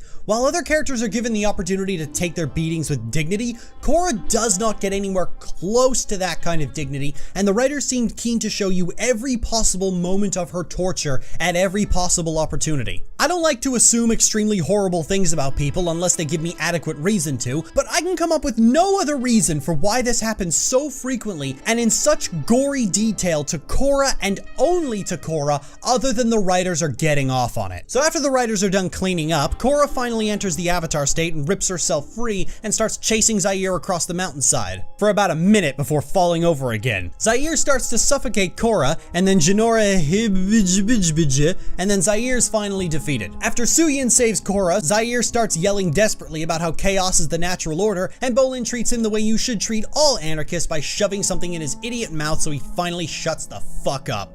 Fuck me, was this whole ordeal horrible. My guess is that the writers seriously couldn't think about how to raise the stakes any higher after pulling the Satan card, and the only reason they even chose anarchism as their philosophy of the day was because its inherent destructive nature made for a lot of massive set pieces. It makes sense considering that Zaire is such an overwhelmingly powerful airbender after only having airbending for a few weeks, and why the bending fights are so common and drag on for so long that the sounds of fire and air start to bleed together. Why the Air Nation suddenly experiences a boom of new airbenders. Why combustion bending makes a return to pepper episodes with literal bay explosions. That's actually what it feels like. It feels like Michael Bay Explosions the series. The character moments are so barren and empty compared to every other season, which is saying a lot, and it doesn't have the saving grace that season 2 had of an actually interesting plot during the first half. There's a lot of pretend philosophy, more so than season 1 and 2, because the villain doesn't turn out to be a liar partway through, he's just really that stupid. But it's more than just the jingling keys nature of how the villains are portrayed. All sorts of interesting story ideas appear and vanish like clockwork. We're introduced to Lin's sister Su-Yin, who shirks authority and commits crime in her youth and spends most of her life consequence-free. This attitude carries over into her adult life, where she puts her utmost faith in people with some of the most horrid records and talks about established government like it's some kind of poison. There's one scene where she's provoked into a rant about how outdated the concept of a queen is after hearing about Hu Ting's bullshit, and I suppose it's lucky the Fire Lord wasn't around to hear that. But after this brief stint of anti-royal sentiment, she's right there in the next season itching for Prince Wu to retake the throne of the Earth Kingdom. We're introduced to Mako and Bolin's family and get a few scenes where Mako almost manages to pretend he's a person before abandoning that idea completely. It's almost like ticking off a checklist of story ideas that they had to make a passing nod to. We get an entire arc with the airbending students and Tenzin teaching them to live like air nomads,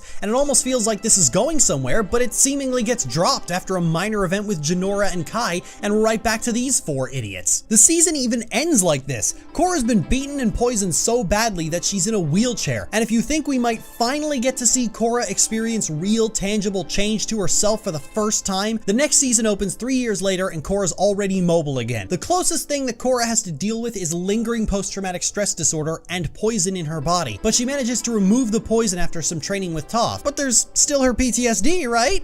Well, no. Korra does deal with the symptoms of post-traumatic stress disorder for 2/3 of the 4th season, but it, like everything else, gets magicked out of her in the meditation scene. Alright, I'll give Miss Orchard this. Yes, it does seem weird that all of the other characters in this are not as brutalized as much as Korra in the series, and I will admit that that is something that does come up, and I agree that it is weird that that's the hill they choose to die on, but at the same time, like, I have no other thing other than, yeah, that's a good point. Counterpoint, we're going to circle all the way back to Zahir. In this, I always took it as he is so focused on his ideal that it's becoming a counterproductive thing for emotions. Meaning, even when his lover, the combustion lady, dies, he doesn't really mourn her death. He kind of is just, oh, well, that's shitty, and then moves on with his day. Counterpoint to that, though, the fact that he's so good at airbending, I always took it to mean two different things. Number one, I took it to mean he's been studying how to fight airbending style for a while. Not because he particularly knew that this was going to happen, but because he particularly liked how airbending fighting style worked, and it worked for him in combat. That's how I took it. Which is why when he suddenly gets it, it's not that he took a week to suddenly master it. It happened. He was like, oh my god, my whole life I've been practicing this and now it's real. And now he could apply what he already knew into practical experience. That's how I took it.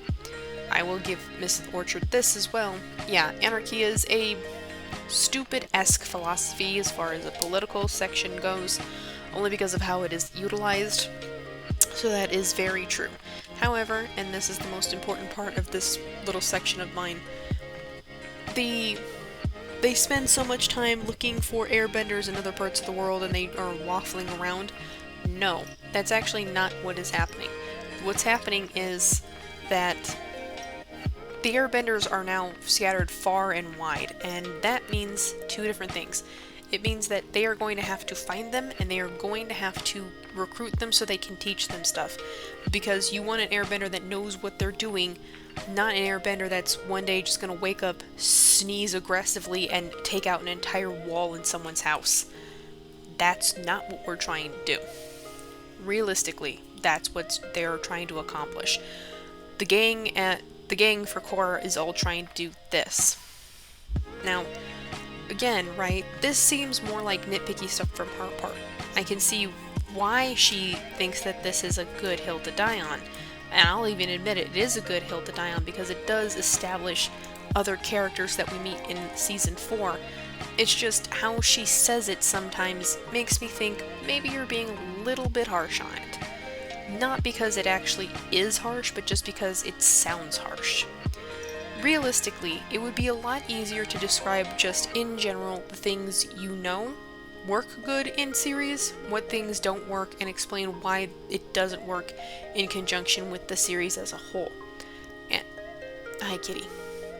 Sorry, my cat jumped up on my desk. It's a funky. Back on track. I can sit here and bitch like her if I wanted to. I really could. But I'm not going to. The only thing I'm going to admit that she did right in this specific scene is that, yes, anarchism is stupid. Yes, Zahir has very little in the way of a point, and most importantly, other than that, it is really, really weird, art direction-wise, to focus so heavily on Well, in all honesty, the torture scene in Legend of Korra, like, guys, please move away from that. It looks bad. It looks really bad.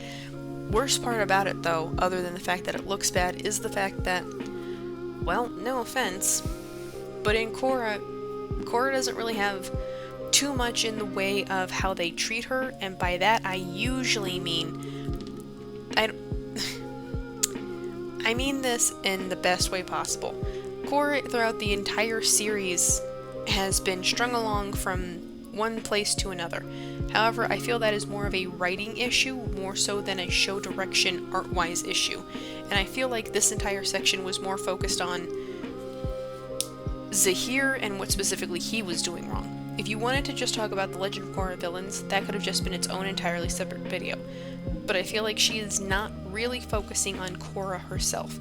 In this season, Season 3 of The Legend of Korra, it is very much she has to come to grips with the fact that these are people who have been training to fight and kill for most of their adult lives, if not some of their teenage years. The fact that they bring back a combustion bender isn't a throwback to, oh, do you remember this? Combustion bending was always one of those in the original series, but how would you combustion bend? In this series, they bring up the fact that it's like combustion bending seems to be entirely focused on the eye tattoo on people's heads, indicating to you, the audience, that combustion bending seems to be a school of bending in and of itself that firebenders can learn. It's just a really hard class to learn. That's why there's not very many of them. It also makes it to where one of those, like, nah, if they can see you, they might be able to shoot you down. And, again, right, that's me sitting here trying to explain away why specifically this looks bad. It's not that I'm trying to explain it away, I am just sitting there trying to explain what might be happening in the series, even though it's been over for quite some time. Thank you, Kitty, for bringing me your mouse. What I mean for this is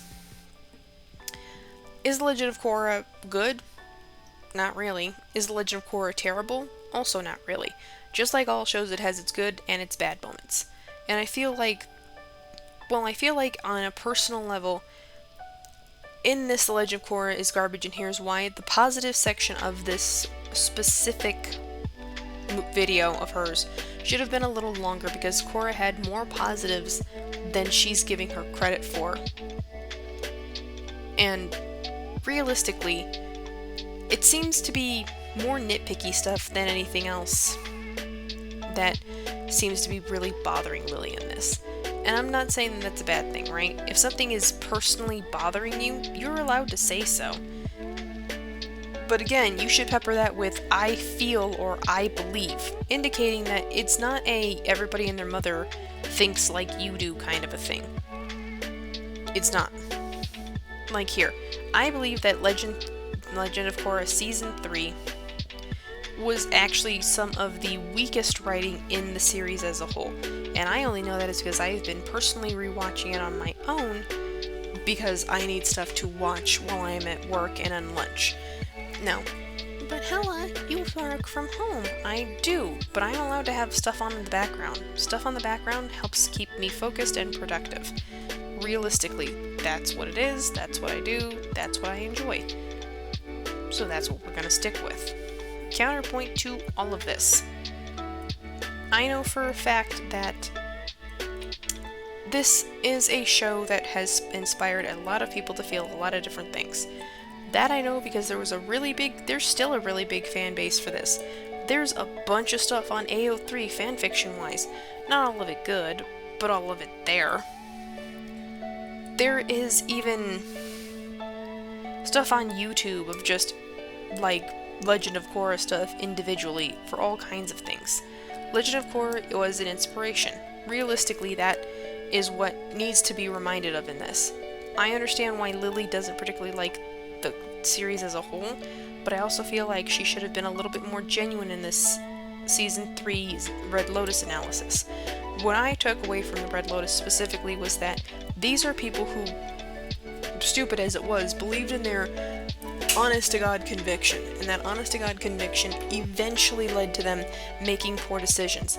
But those poor decisions do show you that these are benders that are very good at what they do. There is a woman missing her arms who is a waterbender and compensates for her lack of appendage by literally turning her appendages into water that she can manipulate. That speaks to a very high level of water bending technicality, and also control.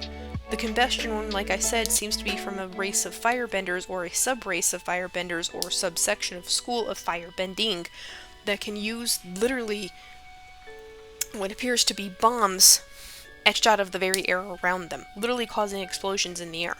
That cannot be easy, and that shouldn't be discounted. The lava bender of the group, realistically, lava bending sounds like something earthbenders should be able to do. No duh. Lava is technically part of the earth. It comes out of fucking volcanoes until you remember, technically lava's fire-based, not earth-based, meaning that there had to have been something else he specifically was doing in order to perform lava bending. The fact that Zahir, prior to getting his airbending, was just a non-bender should tell you that whatever he was saying obviously worked, and it recruited a bunch of people for the Red Lotus. I mean, they were so good at what they were doing, the only reason they were caught was because they were trying to kill Korra when she was a kid. Again, you can't discount that, that's really important. But again, this section seems to just be...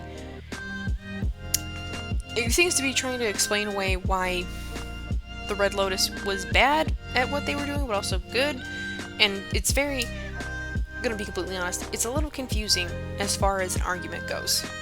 But hey, when I finally get around to having my actual 2 cents of input after I let her get all of her stuff out, I'll explain more in depth.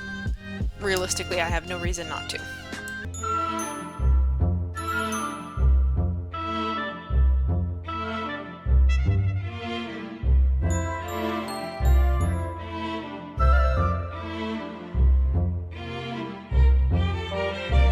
Korra spends most of Season 4 unable to do her Avatar duties because she's being constantly haunted by Zahir's attempt to kill her. This is actually a big deal. As much as Korra has endured far worse, actually being affected by something for the first time in her life is at least an improvement. But instead of working through that trauma and dealing with it, Korra manages to almost completely erase it by meditating into the spirit world and talking to Rava. I'm not entirely certain how this is supposed to help her, but this is the Legend of Korra, so randomly shrugging off life-changing events is to be expected at this point. But the key problem here is that Korra can't enter the spirit world and needs someone to guide her there. So who does she get as a spirit guide? Tenzin? Kaya? Jinora? Nope.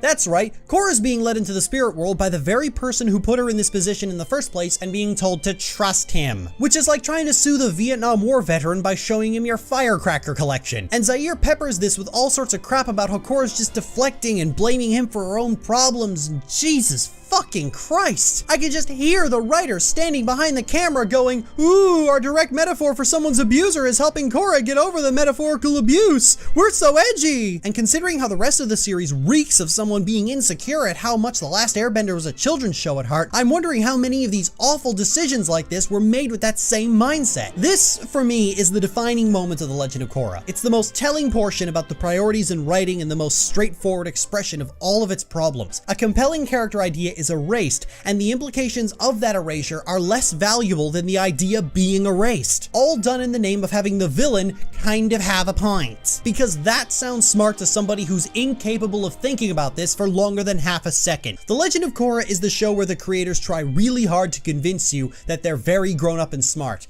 and it's the show where they succeed in convincing you that they're neither of those things. I'm all out of uwus and cummy wummies. I need a fucking cigarette. Okay, that was a really short section, but whatever, it's not my video, so I'm just responding to it.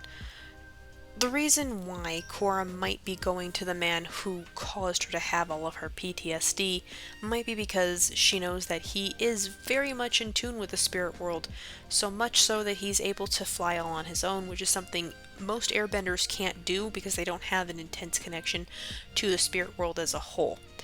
Now, the reason why she probably doesn't want to go to Jinora or Tenzin or Kaya, for that matter, is because they know her on a level that is more personal than he does. Therefore, she's not asking to go with them because to go to them would be to admit that she's having a problem and she needs to talk to somebody to get her to the spirit world, which in this I always took it as an allegory for they basically get to therapy, because the spirit world can help you get to something you can't get to naturally on your own.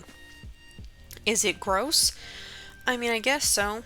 I know that in some therapy sessions they do advise sometimes, like, you might need to face your problem head on. This is literally her facing her problem head on. Not exactly like a one-for-one comparison, because I'm not an actual therapist, but that's how I always took it. You seem to be looking for the worst case scenario, and in all honesty, I guess that's a way you can do it. I just don't understand why you would personally take that stance when you constantly advocate and talk about how people need to get to therapy, but it seems to be only to get to therapy on your terms and how you want to see it. This isn't your story. They might have had reasons for this, but because we don't get to spend enough time in this world to learn about the villains and their motivations, we really don't know. But hell, shouldn't we learn about the characters' motivations? I mean, I guess so. This is really juicy grape. I guess so. The reason why I'm bringing this up is for two different reasons. Korra can't get to the spirit world on her own because she's never been taught how to, and she's very, well, in the series anyway, she's very reluctant to go there on her own because she doesn't feel that she can get to it. That's not to say that it's a bad thing. That is to say that she is making a stance to get there in her terms. Technically speaking, confronting her problem and confronting the man who put her in this situation with her PTSD and having him help her get to a higher spiritual enlightenment might be a way for her to get over what might have happened to her. Now again, not a therapist, might be what it is, but again, we just don't know. But you should always look at that as a possibility because this is fiction and fantasy at the end of the day. So sometimes the suspension of your disbelief is very important. Just saying.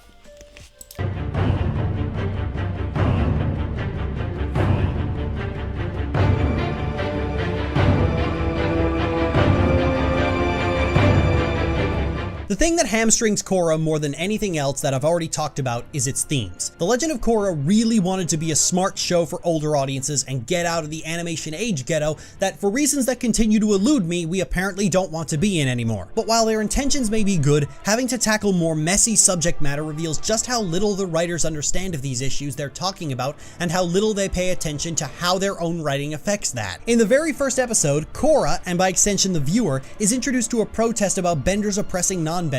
This fundamental issue forms the basis of the entire season's conflict, with the main villain being the leader of the so-called equalists who want to strip benders of their power after being oppressed by them for so long. There's just one teeny tiny little niggling massive gaping black hole of a problem. Aside from a single dust-up between Korra and the Triads gang, the viewer is never shown any instance of benders actually mistreating non-benders. Even that fight with the Triads shows up after you're introduced to the equalists, and that gang literally does not show its face again until its leaders show up later to have their bending taken from them by Amon. But if you think they were going the approach of having the equalists actually be the aggressors, you'd be wrong, because other characters, including Tenzin and other members of the council that controls Republic City, talk about the inequality as if it's been an issue for a very long time. In the first few scenes, Tenzin mentions that Republic City has been getting steadily more unstable and that Amon has been a problem for quite a while. We're told multiple times that Republic City has a classism problem. However, we're never shown it. The closest thing to it later on is Tarlok trying to form a special task force to root out the equalists, essentially becoming a secondary antagonist of the season. But even then, Tarlok's actions are a response to the problem of the equalists. He's doing his job as far as the viewer's concerned. There's a brief moment where Tarlok starts trying to impose curfews on all non-benders, but it lasts for about one episode before Tarlok is removed from the plot entirely. What the writers have done is create an allegory for the civil rights movement, but forgot to create an allegory for the centuries of bigotry and Jim Crow that preceded it. Funnily enough, The Last Airbender actually had this element. Toph is constantly chiding Sokka for not being a bender, and does it so casually that you could be forgiven for thinking that non-benders actually are looked down upon. And it comes up later on when Sokka looks for a teacher in sword fighting to be more capable of assisting in combat. Sokka looks down on himself for being a non-bender, despite being an invaluable asset to the team from day one. The fact that he still can't bend affects him on a fundamental level. This is the kind of material that The Legend of Korra needed so much more of. The introduction to The Legend of Korra Korra describes the United Republic as a place where benders and non-benders from all over the world can live together in peace and harmony. So there's a shitload of context that non-benders might be looked down on by benders, but they never once actually show it to you. This fundamental lack of any explicit context places the Equalists in a very strange position as far as antagonist goes. Remember, all the other information surrounding the characters is expecting the viewer to believe that non-bender oppression is a real and serious issue, and that the Equalists were pushed into their position. But because none of this important world building is actually presented directly to the viewer, it instead plays out like the strawman version of social justice that internet conservatives like to pretend exists. Amon himself is a waterbender, and his rhetoric about equality is a lie. He wants to purge the world of bending because his daddy was abusive. He even fakes a story about being deformed by a firebender. Why does Amon even have to lie if the problem he pretends to care about supposedly does exist? One could say that this was the point, that the writers genuinely held these beliefs and that the entire first season was a criticism of social justice. And yes, I've heard people say that, particularly the people who are dumb enough to think Amon is a communist. But remember that not only does Republic City's government change to better accommodate non-benders in the end, but that Amon himself is deliberately designed to resemble V, a terrorist who actively fought against an unjustifiably fascist government that you actually get to see before you're introduced to him. So the more likely explanation is that the writers were just too lazy to bother with any of that pesky world building that would have put context to the Equalists. There's a lot of telling, but absolutely zero showing. You're given a villain who lies about his own motivations, talks endlessly about a problem you never actually get to see, even though its existence is confirmed by more trustworthy individuals, and at the end you're expected to conclude that he might have had a point and was just going about it the wrong way. The specific and consistent issue with The Legend of Korra is that the first three of its villains are supposed to be well-intentioned extremists in some way, but all of them lie, and all the problems they claim to fight against either refuse to show their face, are entirely of their own doing, or is actually an improvement over what they were trying to create in the world. That sounds intentional, but considering that their actions end up also having positive effects on the world puts that assumption into question. After Amon is dealt with, Republic City shows a shift in government to better accommodate non-benders. After Unalaq and that stupid Dark Avatar are vanquished, humanity ends up having to share the Earth with the spirits anyway, and it's often said that the world is better off for it. Zaire doesn't have a positive effect on the world. His anarchy does what anarchy always does and creates a power vacuum for a tyrant, and it turns out to be the heir to the throne who decides to implement a democratic system, not out of any genuine belief in freedom and voting, but because he doesn't believe he's capable of running a nation. All three of these antagonists seem to stumble into positive solutions to real problems completely by accident. What's the lesson supposed to be here? What did Amon want? Equality for all. Unalaq? He brought back the spirits. And Zahir believed in freedom. I guess. The problem was, those guys were totally out of balance, and they took their ideologies too far. Wait, that's the lesson the viewer's supposed to take from this? Are you sure about that? Because all these problems were completely unresolved and getting progressively worse until these three stepped in to jumpstart a progressive shift. The Legend of Korra wants to position itself as anti-extremist. That's what the show thinks it is. In practice, however, The Legend of Korra is heavily advocating in favor of extremism because that's the only thing that seems to ever get anything done. It wasn't until someone started making a fuck ton of noise and causing trouble that Republic City was forced to change. It wasn't until someone forced the spirit portals open that humanity became more in touch with the spirits at all. It wasn't until someone killed the Earth Queen that the Earth Queen stopped being a total bitch. Worst off, this scene with Toph commits the mortal sin of storytelling and tries to retcon the motivations of the three villains to scrub away all their real motivations. The writers backed themselves so far into a corner that the only way they could push this extremism bad narrative was to lie and hope nobody's smart enough to remember the previous seasons. This weird hodgepodge of contradictory motivations and accidental progress proved to be so confusing that by the final season, the writers pretty much gave up on the idea of covering more mature subject matter, and Season 4's villain is just a generic dictator. But apparently the writers thought that was too subtle, so we have to talk about re-education camps and manufacturing weapons of mass destruction. And just in case you still didn't get that she might be evil, let's work in the Darth Vader force choke, just so you really know she's evil. All we're missing is a pathological hatred of foreigners and rhetoric about making the Earth Kingdom great again, and we'll officially have Nazis in Avatar. Kuvira is the only antagonist that doesn't affect any kind of positive change on the world, even indirectly. She's also the most enjoyable. She's got a simple goal: unite the scattered Earth Kingdom into a strong empire, and while she's willing to use force, she tends to prefer negotiation wherever possible. There are more actual conversations with Kuvira than there are any of the real antagonists you were supposed to take seriously. You remember the problem with Amon and how the supposed oppression against non-benders is talked about a lot but never shown? That happens again with Kuvira, but in reverse, where a lot of the main characters, especially Opal, are constantly talking about all the cliche dictator things she's doing. But because the most you ever see are a few shots of Kuvira looking slightly sinister, crushing a royal medal, and be completely done with this one governor's shit, it all rings hollow. Because Kuvira has such a vastly different approach in her design compared to the previous antagonists, I honestly thought that for a while the writers were preparing a bait and switch. Kuvira was initially tasked with reuniting the Earth Kingdom after it had fallen into disarray, but at first they'd asked Suyin to do the job, and she refused because she's not interested in imposing her ideals on an entire nation, which is the dumbest fucking reason in the world to not quell civil unrest. She says that marching into Ba Sing Se with an army is pretty much asking for trouble, but I'm pretty sure she'd be able to approach reuniting a country that's falling apart in a far more delicate manner than this. The sad part is that Suyin was last seen ranting about how outdated the concept of a monarchy is, and this is her opportunity to propose something more inclusive for the people. But she doesn't take it for seemingly no reason. Suyin's explanation is so absolute, so black and white, so devoid of any nuance, that I could not possibly imagine that it had been written with sincerity. I could only assume that it was written just so it could be thrown back in her face. She does this again after Kuvira announces that she's overthrowing the monarchy. Now faced with actual reasoning that Kuvira might be letting the power go to her head, Suyin has the opportunity to tell Kuvira that this is exactly what she was afraid of, and that Kuvira's bitterness toward the monarchy and fatigue from cleaning up their messes was leading to her rash decisions, but can't actually come up with anything to say to her beyond the platitude of "what makes you think you're so different?" A worthless non-criticism that infests YouTube comments is the best line we can think of to come out of a supposed world leader. In the first episode, when Kuvira is trying to negotiate unity with a governor, he starts yammering on about how great his state is when it's being beset by bandits at every possible opportunity, and they're all barely holding together, and the situation becomes so dire that his refusal is probably going to doom his people. Kuvira responds by giving him the most appropriate look imaginable. After hearing all of it, all the ridiculous nonsense,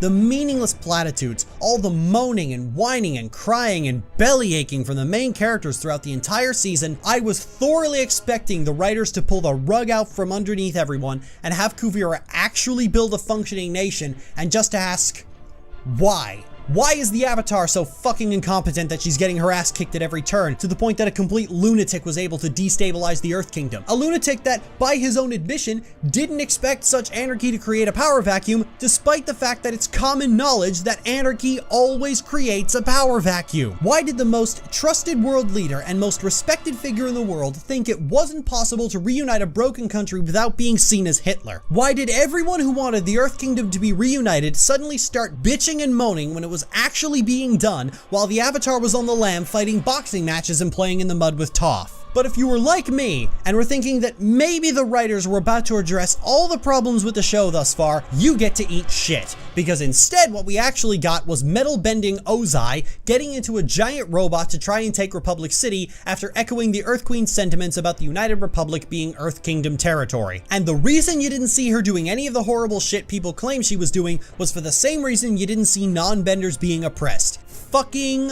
laziness. Because it sounds like a dictator, and that's all we need apparently. It's exactly the kind of ending you'd fucking expect from the rest of The Legend of Korra, and yet that somehow still feels disappointing. And suddenly, we realize why Suyin had a sudden attack of stupidity earlier. Because the writers created a story idea so stupid within their own fiction that all of a sudden, the hyper-progressive woman who would normally jump at the opportunity to espouse the virtues of democracy has to develop a sense of doomed paranoia. All this comes down to one massive problem. The writers are trying to cover heavy and complicated subject matter that they're not equipped to cover for an audience that isn't equipped to absorb them. It's actually pretty common for fans of Legend of Korra to compare Amon's equalist movement with communism or Marxism, something that would completely baffle you if you have any knowledge whatsoever about communism or Marxism. But because Amon says equality a lot, that triggers the communism senses in the permanently uneducated and the criminally witless. Or worse still, how the show is very strongly pushing the idea that democracy is the best option, but never once decides to showcase the actual virtues of democracy itself. It's just, It's good because we say so, and all the other options suck because they're not democracy, which is an ironically fundamentalist view of the concept. It's often said that The Legend of Korra is aimed for older teenagers, and I believe it because it showcases a teenager's understanding of the socio-political issues it tries in vain to cover. The way it talks about freedom and equality and order and chaos is the kind of nonsensical rhetoric I'd expect to hear out of myself at 14. It's a worthless spit in the face to anyone who expects their intelligence to be respected. And for a series that loves to position itself as the mature alternative to The Last Airbender, the way it presents all of its themes is extremely childish. Extremism is bad, except it's the only thing that actually works. Your life will be affected by change, except not really. The key to overcoming trauma is to put yourself in a vulnerable position with the person who fucked you up. Domestic abuse is funny, the scars of genocide can be healed by praying really hard, democracy is great, and everything else is an evil virus of Satan. No, we won't explain why. Fuck you.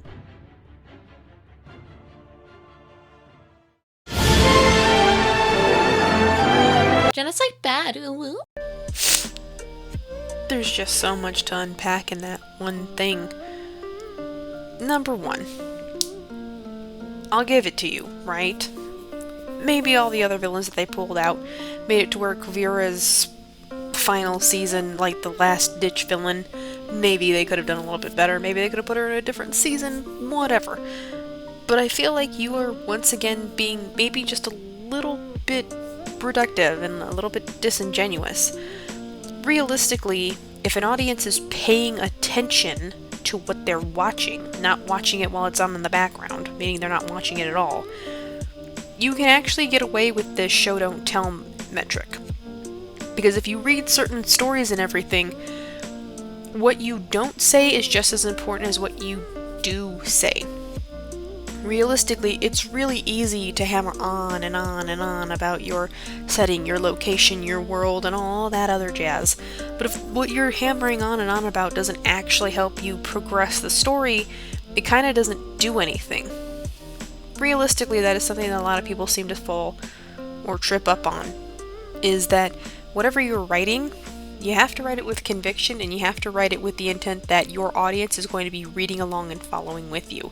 In visual mediums, they have to do this with drawings, which means even though they can't show it to you because there's time limits, they are allowed to outright have the characters say what's going on in the background.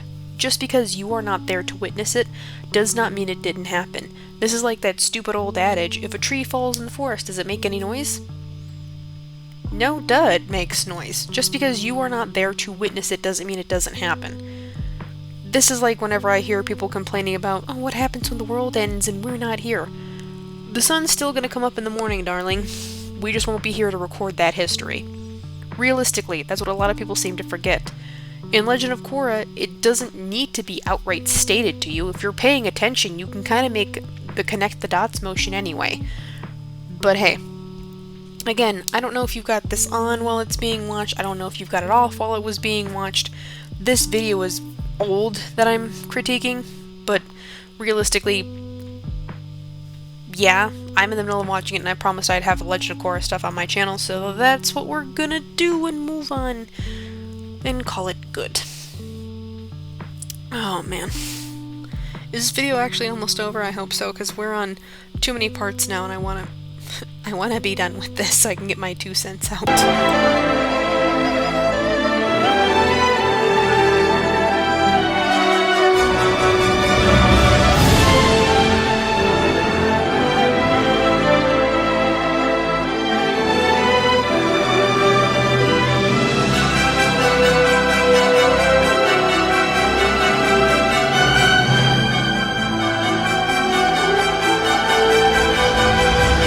The big reason The Last Airbender stuck so well with people is because it's a story about characters. It's not a story about themes. The villains are a generic evil empire centered around the most destructive of the 4 elements. The Fire Nation has a constant presence throughout the world, showing you specifically why they're a threat. The heroes are a ragtag team of kids fighting a giant, all-consuming evil. It's the first Star Wars but with monks. It's a very simple, straightforward story. The closest thing to a complicated moral question that ever comes up is whether or not Aang is going to kill the Fire Lord. A question that ends up not having to be answered because the writers backed out of it at the last second. The appeal came from things like Sokka's sarcasm, Toph's attitude, Iroh talking about the nature of the elements and the nature of individual characters' specific decisions, not abstract nebulous concepts like freedom. It's a simple story with a simple conflict. It had to be because it was aimed at children, so most of the internal struggles came from things that resonated with children, like absent parents, abusive families, the pressure of sudden responsibility, all things that resonate with a lot of kids, all dressed up in Star Wars meets Mulan cosplay, but at its core, being very simple to digest and with valuable lessons. The villains of The Last Airbender are not complex.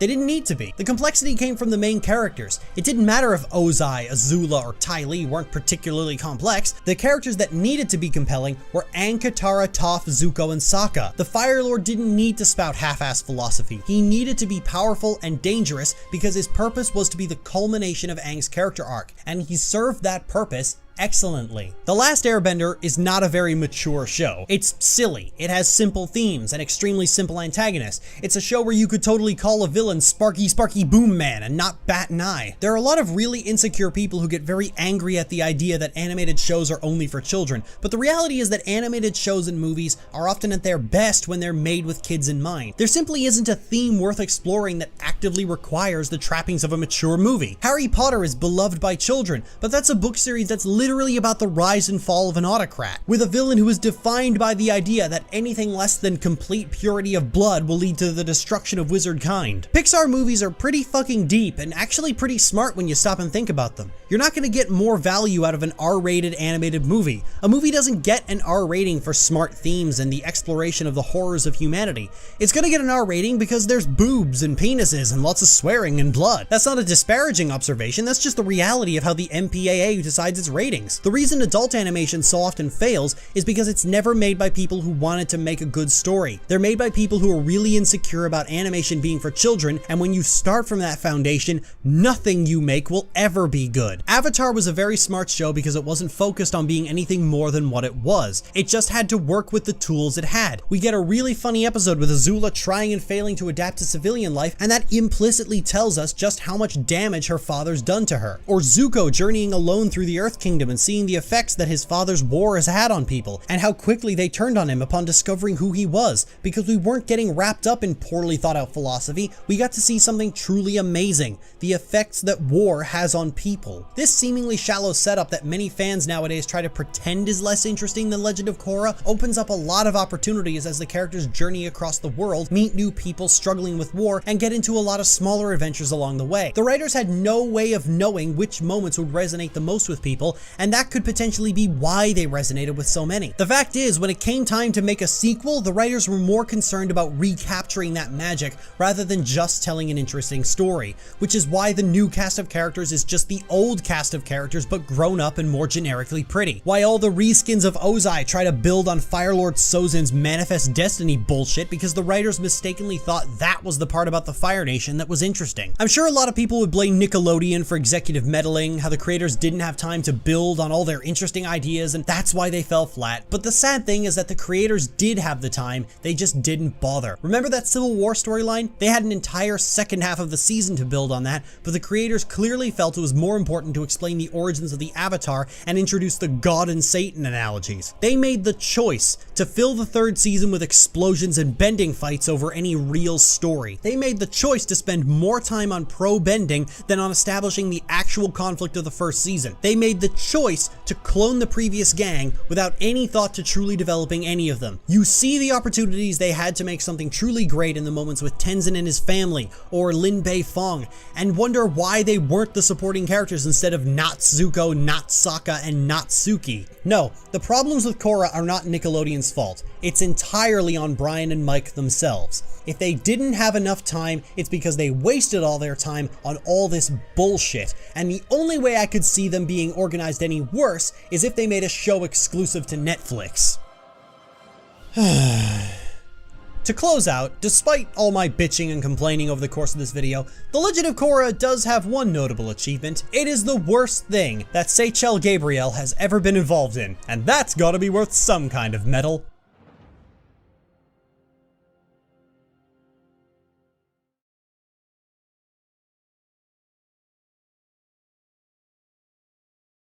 You could say what you like, but this is what really motivated me to go through the torment I've subjected you all to over the last hour. It's a small scene from the first season, and it's only about 10 seconds long.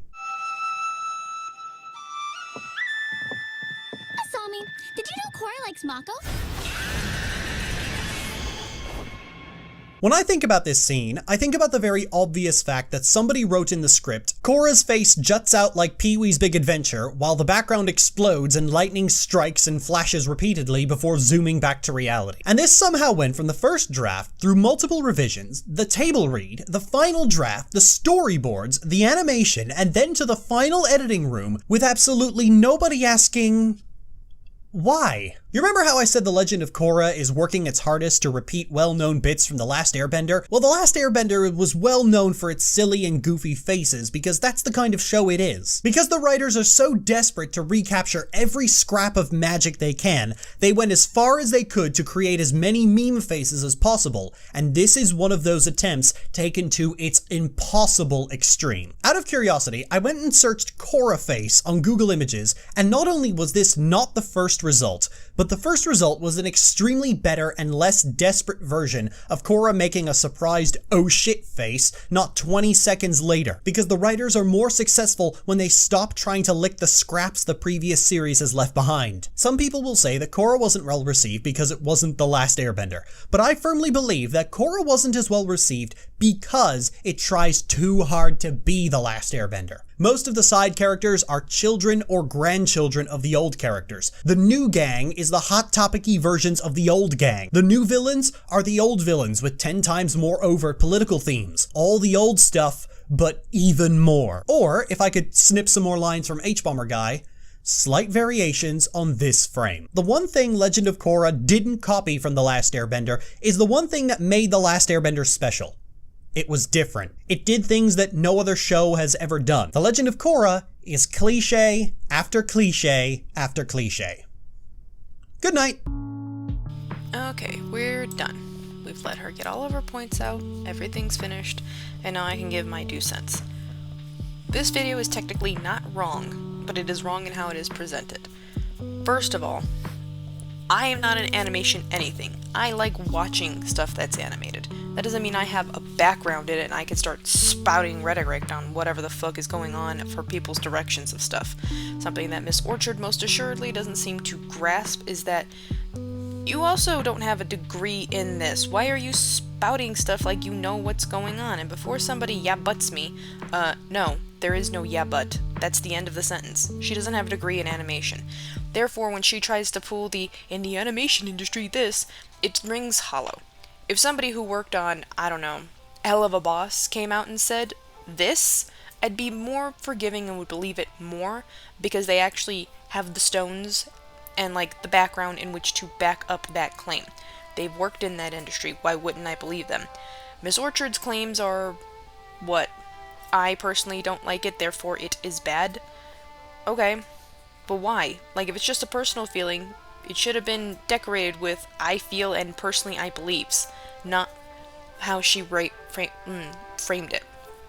Now, there are some people who don't care what she puts out, and that's fine. I'm not going to sit there and try and tell people don't watch whatever makes you happy. However, now that her 2 cents are out, I'm going to throw in my 2 cents for The Legend of Korra.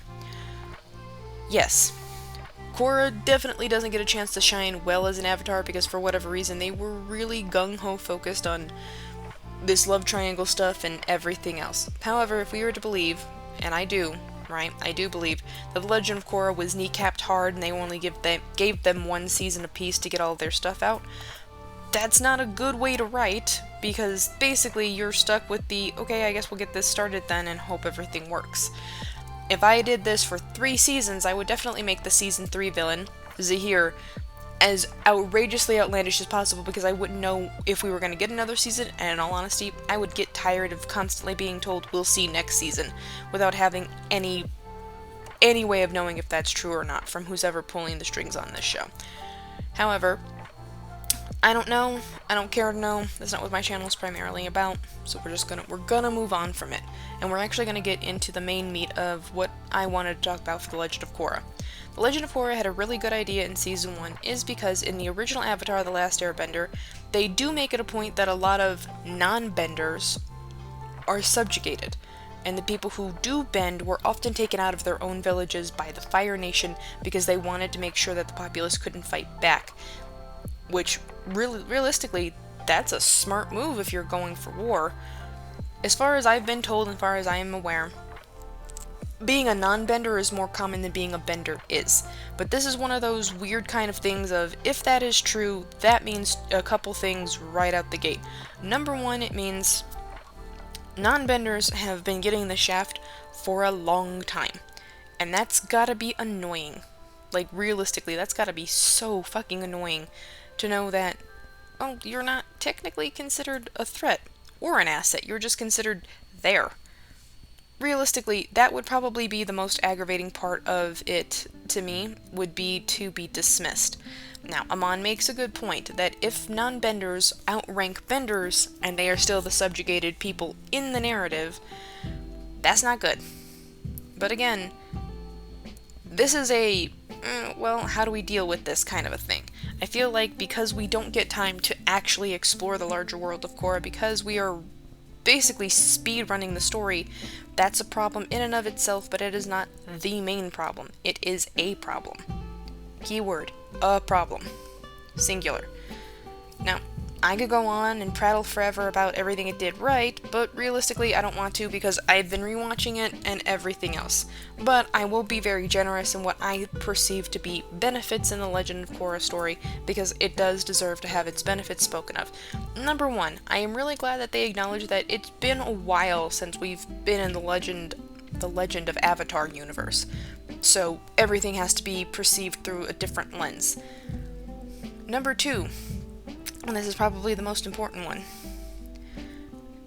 Other than the fact that it's been about 60 years since we've been to the Legend of Avatar, things have changed significantly. Even though I personally do not like steampunk, I am glad that they decided to double down on the fact that it's changed. Things have had to move and grow and adapt. That's good. Despite what everybody likes to tell you, that's good.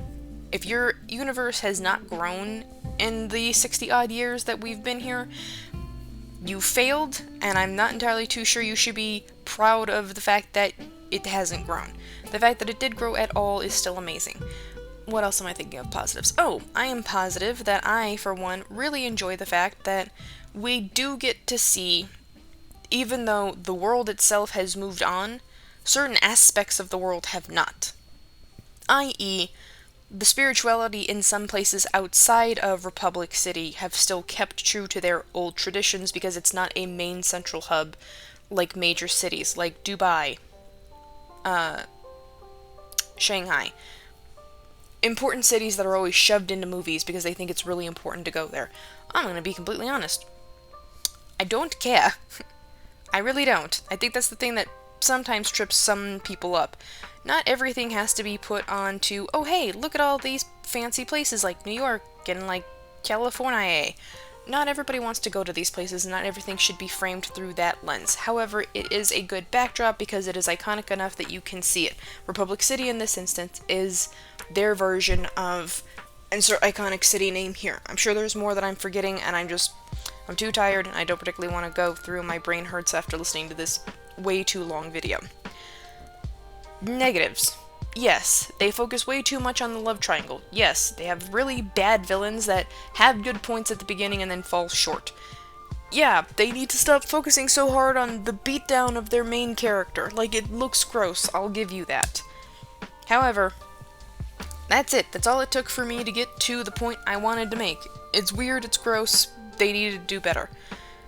An hour's worth of complaining about things should only work in the context of you're gonna rewrite the whole damn story. Like me, if I was gonna rewrite the story, first of all, we would definitely stay longer on the Season 1 villain ideal, because this had to have been a big enough problem for a long time. Long enough that it actually negatively affected an entire population. Supposedly, right, how Season 1 is framed, this is such a problem that it's even going outside of Republic City proper and is now starting to go to different nations. Meaning that this problem of benders versus non-benders, even though we the audience do not actively see every single instance of it, is problematic, and it obviously has been generational. Meaning, even though we don't see it in Avatar: The Last Airbender, it was still there. So much so that, like you said, Sokka sometimes puts himself down because he doesn't have bending. He doesn't feel that he can contribute in any way. That's important. If I was to rewrite the series, we would stay on that story thread a lot more before we even moved on to whatever the hell was going on in all the other seasons. But we can actually shoehorn in all other seasons' problems into that Season 1 ideal. Because if spirituality in Season 2 became a big problem, it could be that a lot of non-benders are still holding on to that spirituality because it gives them a sense of power, because maybe a lot of non-benders... I'm sorry, I said that wrong. A lot of non-benders would have a lot of spirituality because bending isn't something they can do, but getting to the spirit world is incredibly easy for them. So it would make more sense that they would want to have something that benders don't have. Realistically, that would make more sense. However, and I cannot stress this enough, that is an opinion. That is an opinion. The Red Lotus being the asshole version of the White Lotus makes a lot of sense too. That can also be put in. It is simply a matter of perspective and how you specifically want to write things. But again, that is just a matter of how it is being written. Could I rewrite the whole series? I could. Are you going to? No. That sounds like a lot of work, and I'm in the middle of doing my own book right now, so I'm not going to do it, and I refuse to do it. Realistically, that's all we've got, as far as the reasons for why we're not gonna do it. Not because I don't think I can, but because I got other stuff going on, and I don't want to. But it would be incredibly easy to rewrite the Legend of Korra series, keeping in line with all of the season's villains and all their stuff that they come up, but still retaining the Season 1 plot of maybe non-benders are actually, totes aggro about their bending, like, siblings, spouses, and everything else. For the record, too, it could have been very interesting to pull up the fact that Tenzin in this is a bender, right, of air, and his wife is not, but their children all are. Even though it is basically trying to rebuild the air nomad nation, which it's like, that is a tall order for one man. He'd have to have multiple wives to get that done, but we can't shove that in. The point that I'm trying to get to is this. You can rewrite The Legend of Korra and it would still make really good points. The Legend of Korra as it stands is rough around the edges. It's very much not going to be one of those deep dive think piecey things, because it can't be, because that's not what it was designed to be. And you trying to make it more important than it is, honestly, sounds stupid. This video could have been a lot shorter and you could have done a lot less remember this in the original Avatar. I'm not looking for the Avatar video. Make your own Avatar video and describe that then. But considering how much you complain about Avatar, it seems weird that this would be the hill you decide to die on. But again, this isn't my video, this isn't my opinion, this is just me going through all of this. I legitimately don't think of Republic City as New York City for two reasons. Number one, the way the Earth Kingdom is set up, it's an obvious allegory for China. Therefore, because of how Republic City sits on a fucking map, like the opening shows you, that's kind of how Shanghai looks, actually. Like, realistically, Shanghai looks like that. It just sits right there in like the bait. And again, Shanghai was technically considered a fishing village, and then it later became a major port after a bunch of other stuff happened. This is not to say that it is not important. This is to say that it had its reasons for being a certain way, if that makes sense. But I guess if you want to look at this through the lens of, the Americas, sure, first thing you think of, it's like New York City. Why would it be New York City? That makes zero sense. Realistically, I don't know anybody who really wants to go visit New York City. No, that's a lie. I know plenty of people who want to go visit New York. I wouldn't want to go visit New York City. But hello, why? There's crime there, and it smells bad, supposedly.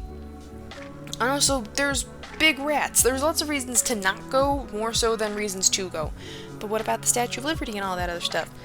I don't care. I can see that green lady from Google Earth for free instead of spending outrageous money to go to a place I don't want to go to. But realistically, it makes sense why. All of this, if you view it through specifically a not American lens, it makes a lot more sense. You're just trying to make it less Eastern Asian for some reason. I don't know, dude. It bothered me a lot. Like, why do we keep talking about New York City in America? It has fuck all to do in this franchise and this series. But whatever, right? It's not my video. I don't understand her thought process. In all honesty, I don't think I want to understand her thought process. At the end of the day, Legend of Korra is rough. I'll give you that. I was gonna make an opposition of video anyway.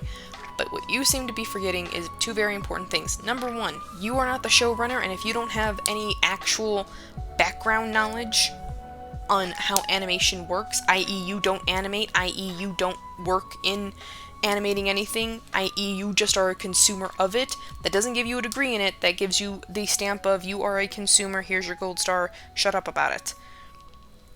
But that's it. That's realistically all it is.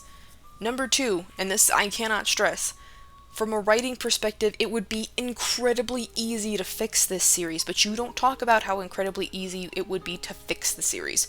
You just talk about things that personally bother you, and you yell a lot. Like, I have a headache from listening to you, because you yell. I don't think you realize you yell. Well, hell, you're just soft-spoken. Not really. I'm actually very loud. It's just I have no reason to yell at my audience, because what am I yelling at you for? You're not children. You're not kids, and even if you are, I don't have to yell at you to get my point across. This video was very long, and did a lot of, personally, you took a long time to get to your points. Your points, what you did make when they were finally presented to us, were good, but also I could still poke holes in them, which is not bad. Let's see, what else? No, that's it. Big shout out to Aztec. Thank you so much for giving me fun little sound bits to put into my video. Shout out to the patrons, the subscribers. The editor is not on this because I refuse to subject them to this horror show. And thank you, the lovely viewers, for coming to see this horrible TED Talk. I hope you all have an amazing rest of your day.